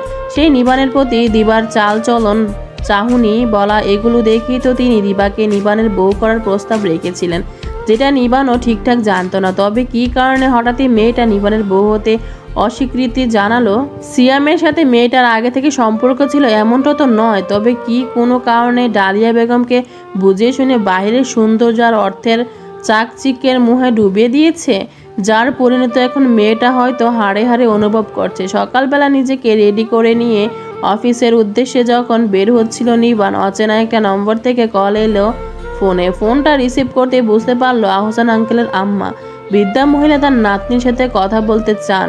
কালকে নিবান চলে আসার সময় ভদ্র মহিলা তার নম্বরটা নিয়েছিলেন, আর এ বাড়ির কারো সাথে আগে সেভাবে ওনার যোগাযোগ না থাকায় নিবানের নম্বরে কল করেছেন। দাদু, আমার আপা মনিটার সাথে একটু কথা কইয়ে দাও না। ছেড়িটা যে ভালো নেই এইটা আমি জানি। কাল সারা দিন ছেড়িটার সাথে কথা কওয়ার জন্য কলিজাটা আমার ছটপটাচ্ছে, তাই সুযোগ পাই নেই। এখন একটু কথা কইয়ে দাও না। বৃদ্ধা মহিলার আকুলতার কাছে নীরব থাকলো নিবান। তার জীবনে কঠিন ত্রুটিগুলোর মধ্যে একটি হলো সে কখনো কাউকে সান্ত্বনা স্বরূপ মিষ্টি মিষ্টি বাণী আওড়াতে পারে না। এ বিষয়ে শূন্য অনুভূতি তার। ভদ্রমহিলা আবারও আকুলিত কণ্ঠে নিজের নাতনির সাথে কথা বলার জন্য অনুরোধ করলেন। তোমাকে কি বিরক্ত করলাম দাদু? একটু কি দেওয়া যায় না ছেড়িটার কাছে? আপনি শান্ত হন, আমি দিচ্ছি। সিঁড়ি দিয়ে নিচে নামছিল নিবান। আশেপাশে নজর দিতেই দেখলো ড্রয়িং রুমের আশেপাশে কেউ নেই। কি করবে ভাবতে সময় নিতেই দেখলো মান্যতাকে ভার্সিটির জন্য রেডি হয়ে বের হতে। স্বভাব মতোই গম্ভীর গলা ডাক দিল নিবান। মান্য। দাঁড়িয়ে পড়লো মান্যতা। বরাবরই বড় দাদাভাইয়ের ডাকে কলিজা চমকিয়ে ওঠে তার, কারণ তার ডাকটা মানে আতঙ্ক। কিছু বলবে দাদাভাই? বিনা বাক্যে নিজের ফোন মান্যতার দিকে এগিয়ে দিল নিবান। ভরাট গলায় বলল, ওই মেয়েটার দাদু তার সাথে কথা বলতে চাইছে, ফোনটা দিয়ে এসো তার কাছে। ফোনটা হাতে নিয়ে চঞ্চল পায়ে চলে গেল মান্যতা। নিবান গিয়ে বসলো ডাইনিং টেবিলে। নিহারিকা বেগম সেখানে নেই। শান্তনা বেগম খাবার রেডি করছিলেন। নিবানকে ডাইনিং টেবিলে বসতে দেখে একটু আশ্চর্য হলেন। রাতের খাবার টেবিলে ছাড়া নিবানকে সহজে ডাইনিং টেবিলে দেখা যায় না, তবে স্বভাব সুলভ নিজের মৃদু হাসিটা এক ঝলক মুখে ফুটিয়ে খাবার দিতে ব্যস্ত হলেন। আজ আপাতত সকালে ডাইনিং টেবিল ফাঁকা। মৌনতা আর নাফিম হয়তো খেয়ে স্কুলে চলে গিয়েছে। সকাল 8:30 থেকে তাদের স্কুল। মান্যতা হয়তো যাবার জন্য খেয়ে বের হচ্ছিল, আর ইভান তার হয়তো কাল মাস্টার্সের এক্সাম শেষ হওয়ার রিল্যাক্সে নিশ্চিন্তে ঘুমাচ্ছে। আজ হয়তো তার সকাল হবে দুপুর 2টো অথবা তারও পর। জাহিদ সাহেবেরা 4 ভাই, সম্পর্কের টানাপোড়েনের শুধু 2 ভাই এ বাড়িতে থাকেন, জাহিদ হাসান আর ওনার ছোট ভাই শাহেদ হাসান। আপাতত শাহেদ হাসান বাড়িতে নেই, অফিসের কাজে শহরের বাইরে অবস্থান করছেন। না হলে সকালের এই সময়টাতে তাকেও ডাইনিংয়ে পাওয়া যায়। সকালে নিজের ইচ্ছাধীন নাস্তাটা শান্তনা রহমান সামনে দিতে খাবারে মনোযোগ দিল নিবান। মান্যতা গিয়ে কৌরির কাছে ফোনটা দিল। কে ফোন দিয়েছে সেটাও বলল। ফোনটা কানের পাশে ধরতে আচমকা একটা কড়া মিষ্টি সুবাস কৌরির নাক ছুঁয়ে মস্তিষ্কে গিয়ে বিঁধল। সমস্ত শরীর শিরশির করে উঠল তার। এই সুগন্ধটার তীক্ষ্ণ সুবাসটা সে আগেও অনুভব করেছে। কখন? কাল। হ্যাঁ, কাল সারা পথ এই সুবাসিত গন্ধটা তার নাকের চৌধারে ঘুরে বেড়াচ্ছিল। যতক্ষণ না পর্যন্ত সে মানুষের পাশ থেকে দূরে গেছে ততক্ষণ পর্যন্ত এই সুবাসটা ছড়িয়েছিল তার আশপাশে। তবে ফোনটা কি সেই মানুষটার? ও আপা, খুব রাগ হইছে এই দাদি আপার উপর, কথা কইবি না? ও আপা, কেমন আছিস তুই? চমকে উঠল কৌরি। কোন খেয়ালে ডুবেছিল সে? ওপাশে যে দাদি আপা এক নাগারে কথা বলে চলেছে, তবুও সেদিকে খেয়াল নেই তার। খেয়াল হতে এই ওপাশের মানুষের কথাতে মনোযোগী হলো। দাদি আপার আদুরি ডাকের কথাগুলি অভিমান হলো। খুব অভিমানী গলায় বলল, তুমি একটু ভালো না দাদি আপা, আমাকে কেন এখানে পাঠিয়ে দিলে? আমার তোমাদের ছাড়া থাকতে খুব কষ্ট হচ্ছে। তুমিও ভালো নেই বলো দাদি আপা। ও দাদি আপা, আমাকে ছাড়া থাকতে পারছো তুমি? আমার যে তোমাকে ছাড়া থাকতে কষ্ট হচ্ছে। আমাকে নিয়ে যাও না দাদি আপা। বাবা নেই তো কি হয়েছে, আমি তোমার সাথে থাকতে পারবো। কথাগুলো বলতে বলতে ফুপিয়ে কেঁদে উঠল কৌরি। মাজিদা খাতুন ওপাশে নিঃশব্দে দীর্ঘশ্বাস ফেললেন। ফের নাতনিকে সান্ত্বনা দেওয়ার কথায় লেগে পড়লেন। মাজিদা বেগমের বিভিন্ন বুঝদার কথায় এক পর্যায়ে শান্ত হলো কৌরি। ওদিকের হালচাল সম্পর্কে জিজ্ঞেস করলো, তিনি সেভাবে উত্তর দিলেন না। তবে কথা শেষ করার আগে কৌরিকে ভালোভাবে চলাফেরা করার বেশ আদেশ উপদেশ দিলেন। সংযত হয়ে ভেবেচিন্তে চলতে বললেন, যাতে পরের বাড়িতে কেউ খারাপ না বলে। যে উপদেশ নিষেধগুলো তিনি সব সময় কৌরিকে দিয়ে থাকতেন, সেগুলো দিয়ে এক পর্যায়ে ফোন রাখলেন। আইফোন 14 প্রো ম্যাক্স ফোনটার একের পর এক চেঞ্জ হওয়া স্ক্রিন ফটোগুলোর দিকে তাকিয়ে রইল কৌরি। নজর ফোনের দিকে থাকলো, ভাবনা তার দাদিয়াপার এড়িয়ে যাওয়া কথাগুলোই। তাকে এখানে পাঠিয়ে দেওয়ায় ভালো রেখেছে কি দাদিয়াপাকে ওই মানুষগুলো? যদিও নিজের আপনজন তারা, তবে তাদের স্বার্থপর কথাবার্তা, অতিলোভ ব্যবহার নিজের আপনজন বলে তো পরিচয় দেয় না। সেখানে ওই বৃদ্ধ দাদিটা তার ভালো আছে কি? মান্য, আমার অফিসের দেরি হয়ে যাচ্ছে, ফোনটা দাও। জলদি গম্ভীর ভরাট গলায় ভূত দেখে লাফিয়ে ওঠার মতো চমকে উঠল কৌরি। ফোনটা হাত থেকে পড়তে পড়তে বেঁচে গেল। এরকম গম্ভীর গলা কার হতে পারে জানা ছিল না কৌরির। তাকে থাকতে দেওয়া রুমের দরজার সামনে থেকে গলার শটটা আসছে। তড়িৎ গতিতে রুমের আশেপাশে কই মান্যতা আপু তো কোথাও নেই। কাল বিকাল থেকে সারা রাত মান্যতা নামে আপুটা ছিল তার কাছে, বিদায় আপুটা সম্পর্কে একটু জানাশোনা হয়েছে তার। কিন্তু মান্যতাকে কোথাও না দেখে ফোনটা নিজে গিয়ে দেবে কি না ভেবে পেল না। তার মধ্যে নিবান আবারও ডাকলো মান্যতাকে, তবে এবার গলায় কিছুটা শান্ত তবে গম্ভীর। মান্য। নিশ্চয়ই মান্যতার ভিতরে নেই, না হলে তার এক ডাকে সাড়া দেবে না, এটা হতেই পারে না। তাই গলার স্বরটা নরম করে রুমে যে আছে ফোনটা নেওয়ার জন্য তাকে উদ্দেশ্য করে মান্যতাকে ডাক দিল সে। ফের মান্য ডাকটাই উঠে দাঁড়ালো কৌরি। চঞ্চল পায়ে এগিয়ে গেল ফোনটা দেওয়ার জন্য। পর্দার ফাঁক থেকে ফোনটা বাড়িয়ে দাঁড়িয়ে রইল কৌরি, অথচ ফোনটা ধরলো না কেউ। ক্ষীণ সময় পার হওয়ার পর কথা বলতে উদ্যক্ত হলো কৌরি। তার আগেই ছু মেরে হাত থেকে ফোনটা নিয়ে ধপাধপ পা ফেলিয়ে কেউ চলে গেল। আশ্চর্য হলো কৌরি, মনে হলো ফোনটা নেওয়ার অপেক্ষার জন্য তাকে অপেক্ষা করে সুদ নেওয়া হলো। অদ্ভুত মানুষ তো। বিশাল বড় দোতলা বাড়িটা এখন ফাঁকা, কোথাও কোনো শব্দ নেই। বাড়ির ছেলে মেয়েগুলো বাড়িতে না থাকলে এই নীরব পরিবেশটা বিরাজ করে। তরকারির শেষ বাটিটা ডাইনিং টেবিলের উপর রেখে ধপ করে একটা চেয়ার টেনে বসে পড়ল সান্ত্বনা বেগম। সকালবেলা থেকে একজন একজন করে খাওয়াতে খাওয়াতে তিনি প্রায় ক্লান্ত হয়ে পড়েছেন। ঠিক ক্লান্ত নয়, হাঁপিয়ে ওঠেন। বড় ভাইয়ের অসুস্থতার জন্য বড় ভাবি এই সময়টা রান্না করে থাকতে পারে না, দিতে পারেন না। যদিও চেষ্টা করেন, তবে রানী সব কিছু গুছিয়ে দিল। এই সকালের সময়টায় বারবার উপর নিচ করে ছেলে মেয়েদের ডেকে তুলে রেডি করে একের পর একজনকে খাইয়ে বের করে দিতে দিতে তিনি হাঁপিয়ে ওঠেন। মেয়েটা ওনার কথা মোটামুটি শুনতে মানতে চাইলেও ছেলেটার যে বাহানা বাজির শেষ নেই। নিজ ইচ্ছায় কখনো ঘুম থেকে উঠবে না, তাকে ডেকে ডেকে পাগল প্রায় হয়ে যাওয়ার পর উঠবে। ক্লাস 4-এ পড়া ছেলে এখনও নিজে একা ব্রাশ করবে না, নিজ হাতে খাবে না, সমস্ত কাজগুলো নিজে করবে না। তিনি করিয়ে দিতে গেল অজুহাত আর বাহানার শেষ নেই। আর খাওয়ার বিষয়ে তো বাহানাবাজিতে সুপার এক্সপার্ট, একেবারে ডিগ্রিদারি। ছেলের এই সকালবেলা রোজকার বাহানায় তিনি অতিষ্ঠ হয়ে হাঁপিয়ে যান। তার উপর এক একজনের school college varsity office time আলাদা হওয়ায় সকালবেলার নিয়ম করে একসাথে খাওয়া হয়ে ওঠে না। যদিও জাহিদ সাহেব সুস্থ থাকাকালীন নিয়মটা বেশ জোরালোভাবে চলতো। সে যার যখন অফিস আদালত স্কুল কলেজ টাইম হোক না কেন, নির্দিষ্ট একটা টাইমে সবাই একসাথে ডাইনিংয়ে হাজির হওয়া এবং খাওয়া। শান্তনু রহমানের খুব করে মনে হয় ভাইজানের নিয়মের সিদ্ধান্তগুলো খুবই ভালো ছিল। হতাশায় শ্বাস ফেলে মাথা কাঁধ করে টেবিলে এলিয়ে দিলেন তিনি। কি রে, ওভাবে টেবিলে মাথা লাগিয়ে শুয়ে পড়ছিস কেন? ক্ষুধা লাগছে, খেয়ে নিবি তো, নাকি শরীর খারাপ লাগছে? নিহারিকা বেগমের কথায় মাথা তুলে বসলেন শান্তনু রহমান। বললেন, শরীর খারাপ নয়, আর ক্ষুধার জন্য শুয়ে পড়িনি। আমার ওই বাহানা বাজ ছেলেটা বাড়িতে নেই, তাই ভেবে একটু শান্তি করছি। ওভাবে বলিস কেন? ও একটু চঞ্চল, তবে আমাদের বাড়ির আশেপাশে অন্যান্য ছেলেদের মতো অত শত মাত্রাধিক দুষ্টু তো নয়। তোমার মাত্রাধিক ধৈর্য, তাই তোমার কাছে ওর দুষ্টামিগুলো মাত্রা ছাড়া মনে হয় না বুবু। কিন্তু আমার অত ধৈর্য সহ্য নেই, তাই আমারও অত শত সহ্য হয় না। কি জ্বালানটা জ্বালায় সারাদিন দেখেছো? ছেলেটা না হয় যদি আরেকটা মেয়ে হতো কিছুটা শান্তি থাকতে পারতাম। ওর জন্য মাঝে মধ্যে আমার দুনিয়াদারি করার ইচ্ছা করে না। জাহিদ সাহেবকে খাইয়ে খাবারের এঁটো পাত্রগুলো নিয়ে আসতে চলতি পথে কথা হলো দুজায়ের। ছোট জায়ের বিরক্ত মাখা কথাগুলো শ্রবণ করতে করতে রান্নাঘরে ঢুকলেন নিহারিকা বেগম। বললেন, বাড়ির মধ্যে তো দুই একটা ওরকম না থাকলে চলে না, তাই বলি তুই যা বলিস অতটাও না। শান্তনা রহমান আবারও বকা শুরু করলেন। ছেলের 14 গোষ্ঠীর ষষ্ঠী উদ্ধার করতে লাগলেন। এবারে কার কার জন্য এ ছেলে এতটা বাহানাবাজ হয়েছে, বিগড়ে গেছে বলতে লাগলেন। তার মধ্যে প্রথম সারিতে নিহারিকা বেগমকেও ছাড়তে ভুললেন না। তাকে দোষারোপ করেও কথা শোনালেন। কথার প্রেক্ষিতে নিহারিকা বেগম শুধু মৃদু হেসে গেলেন।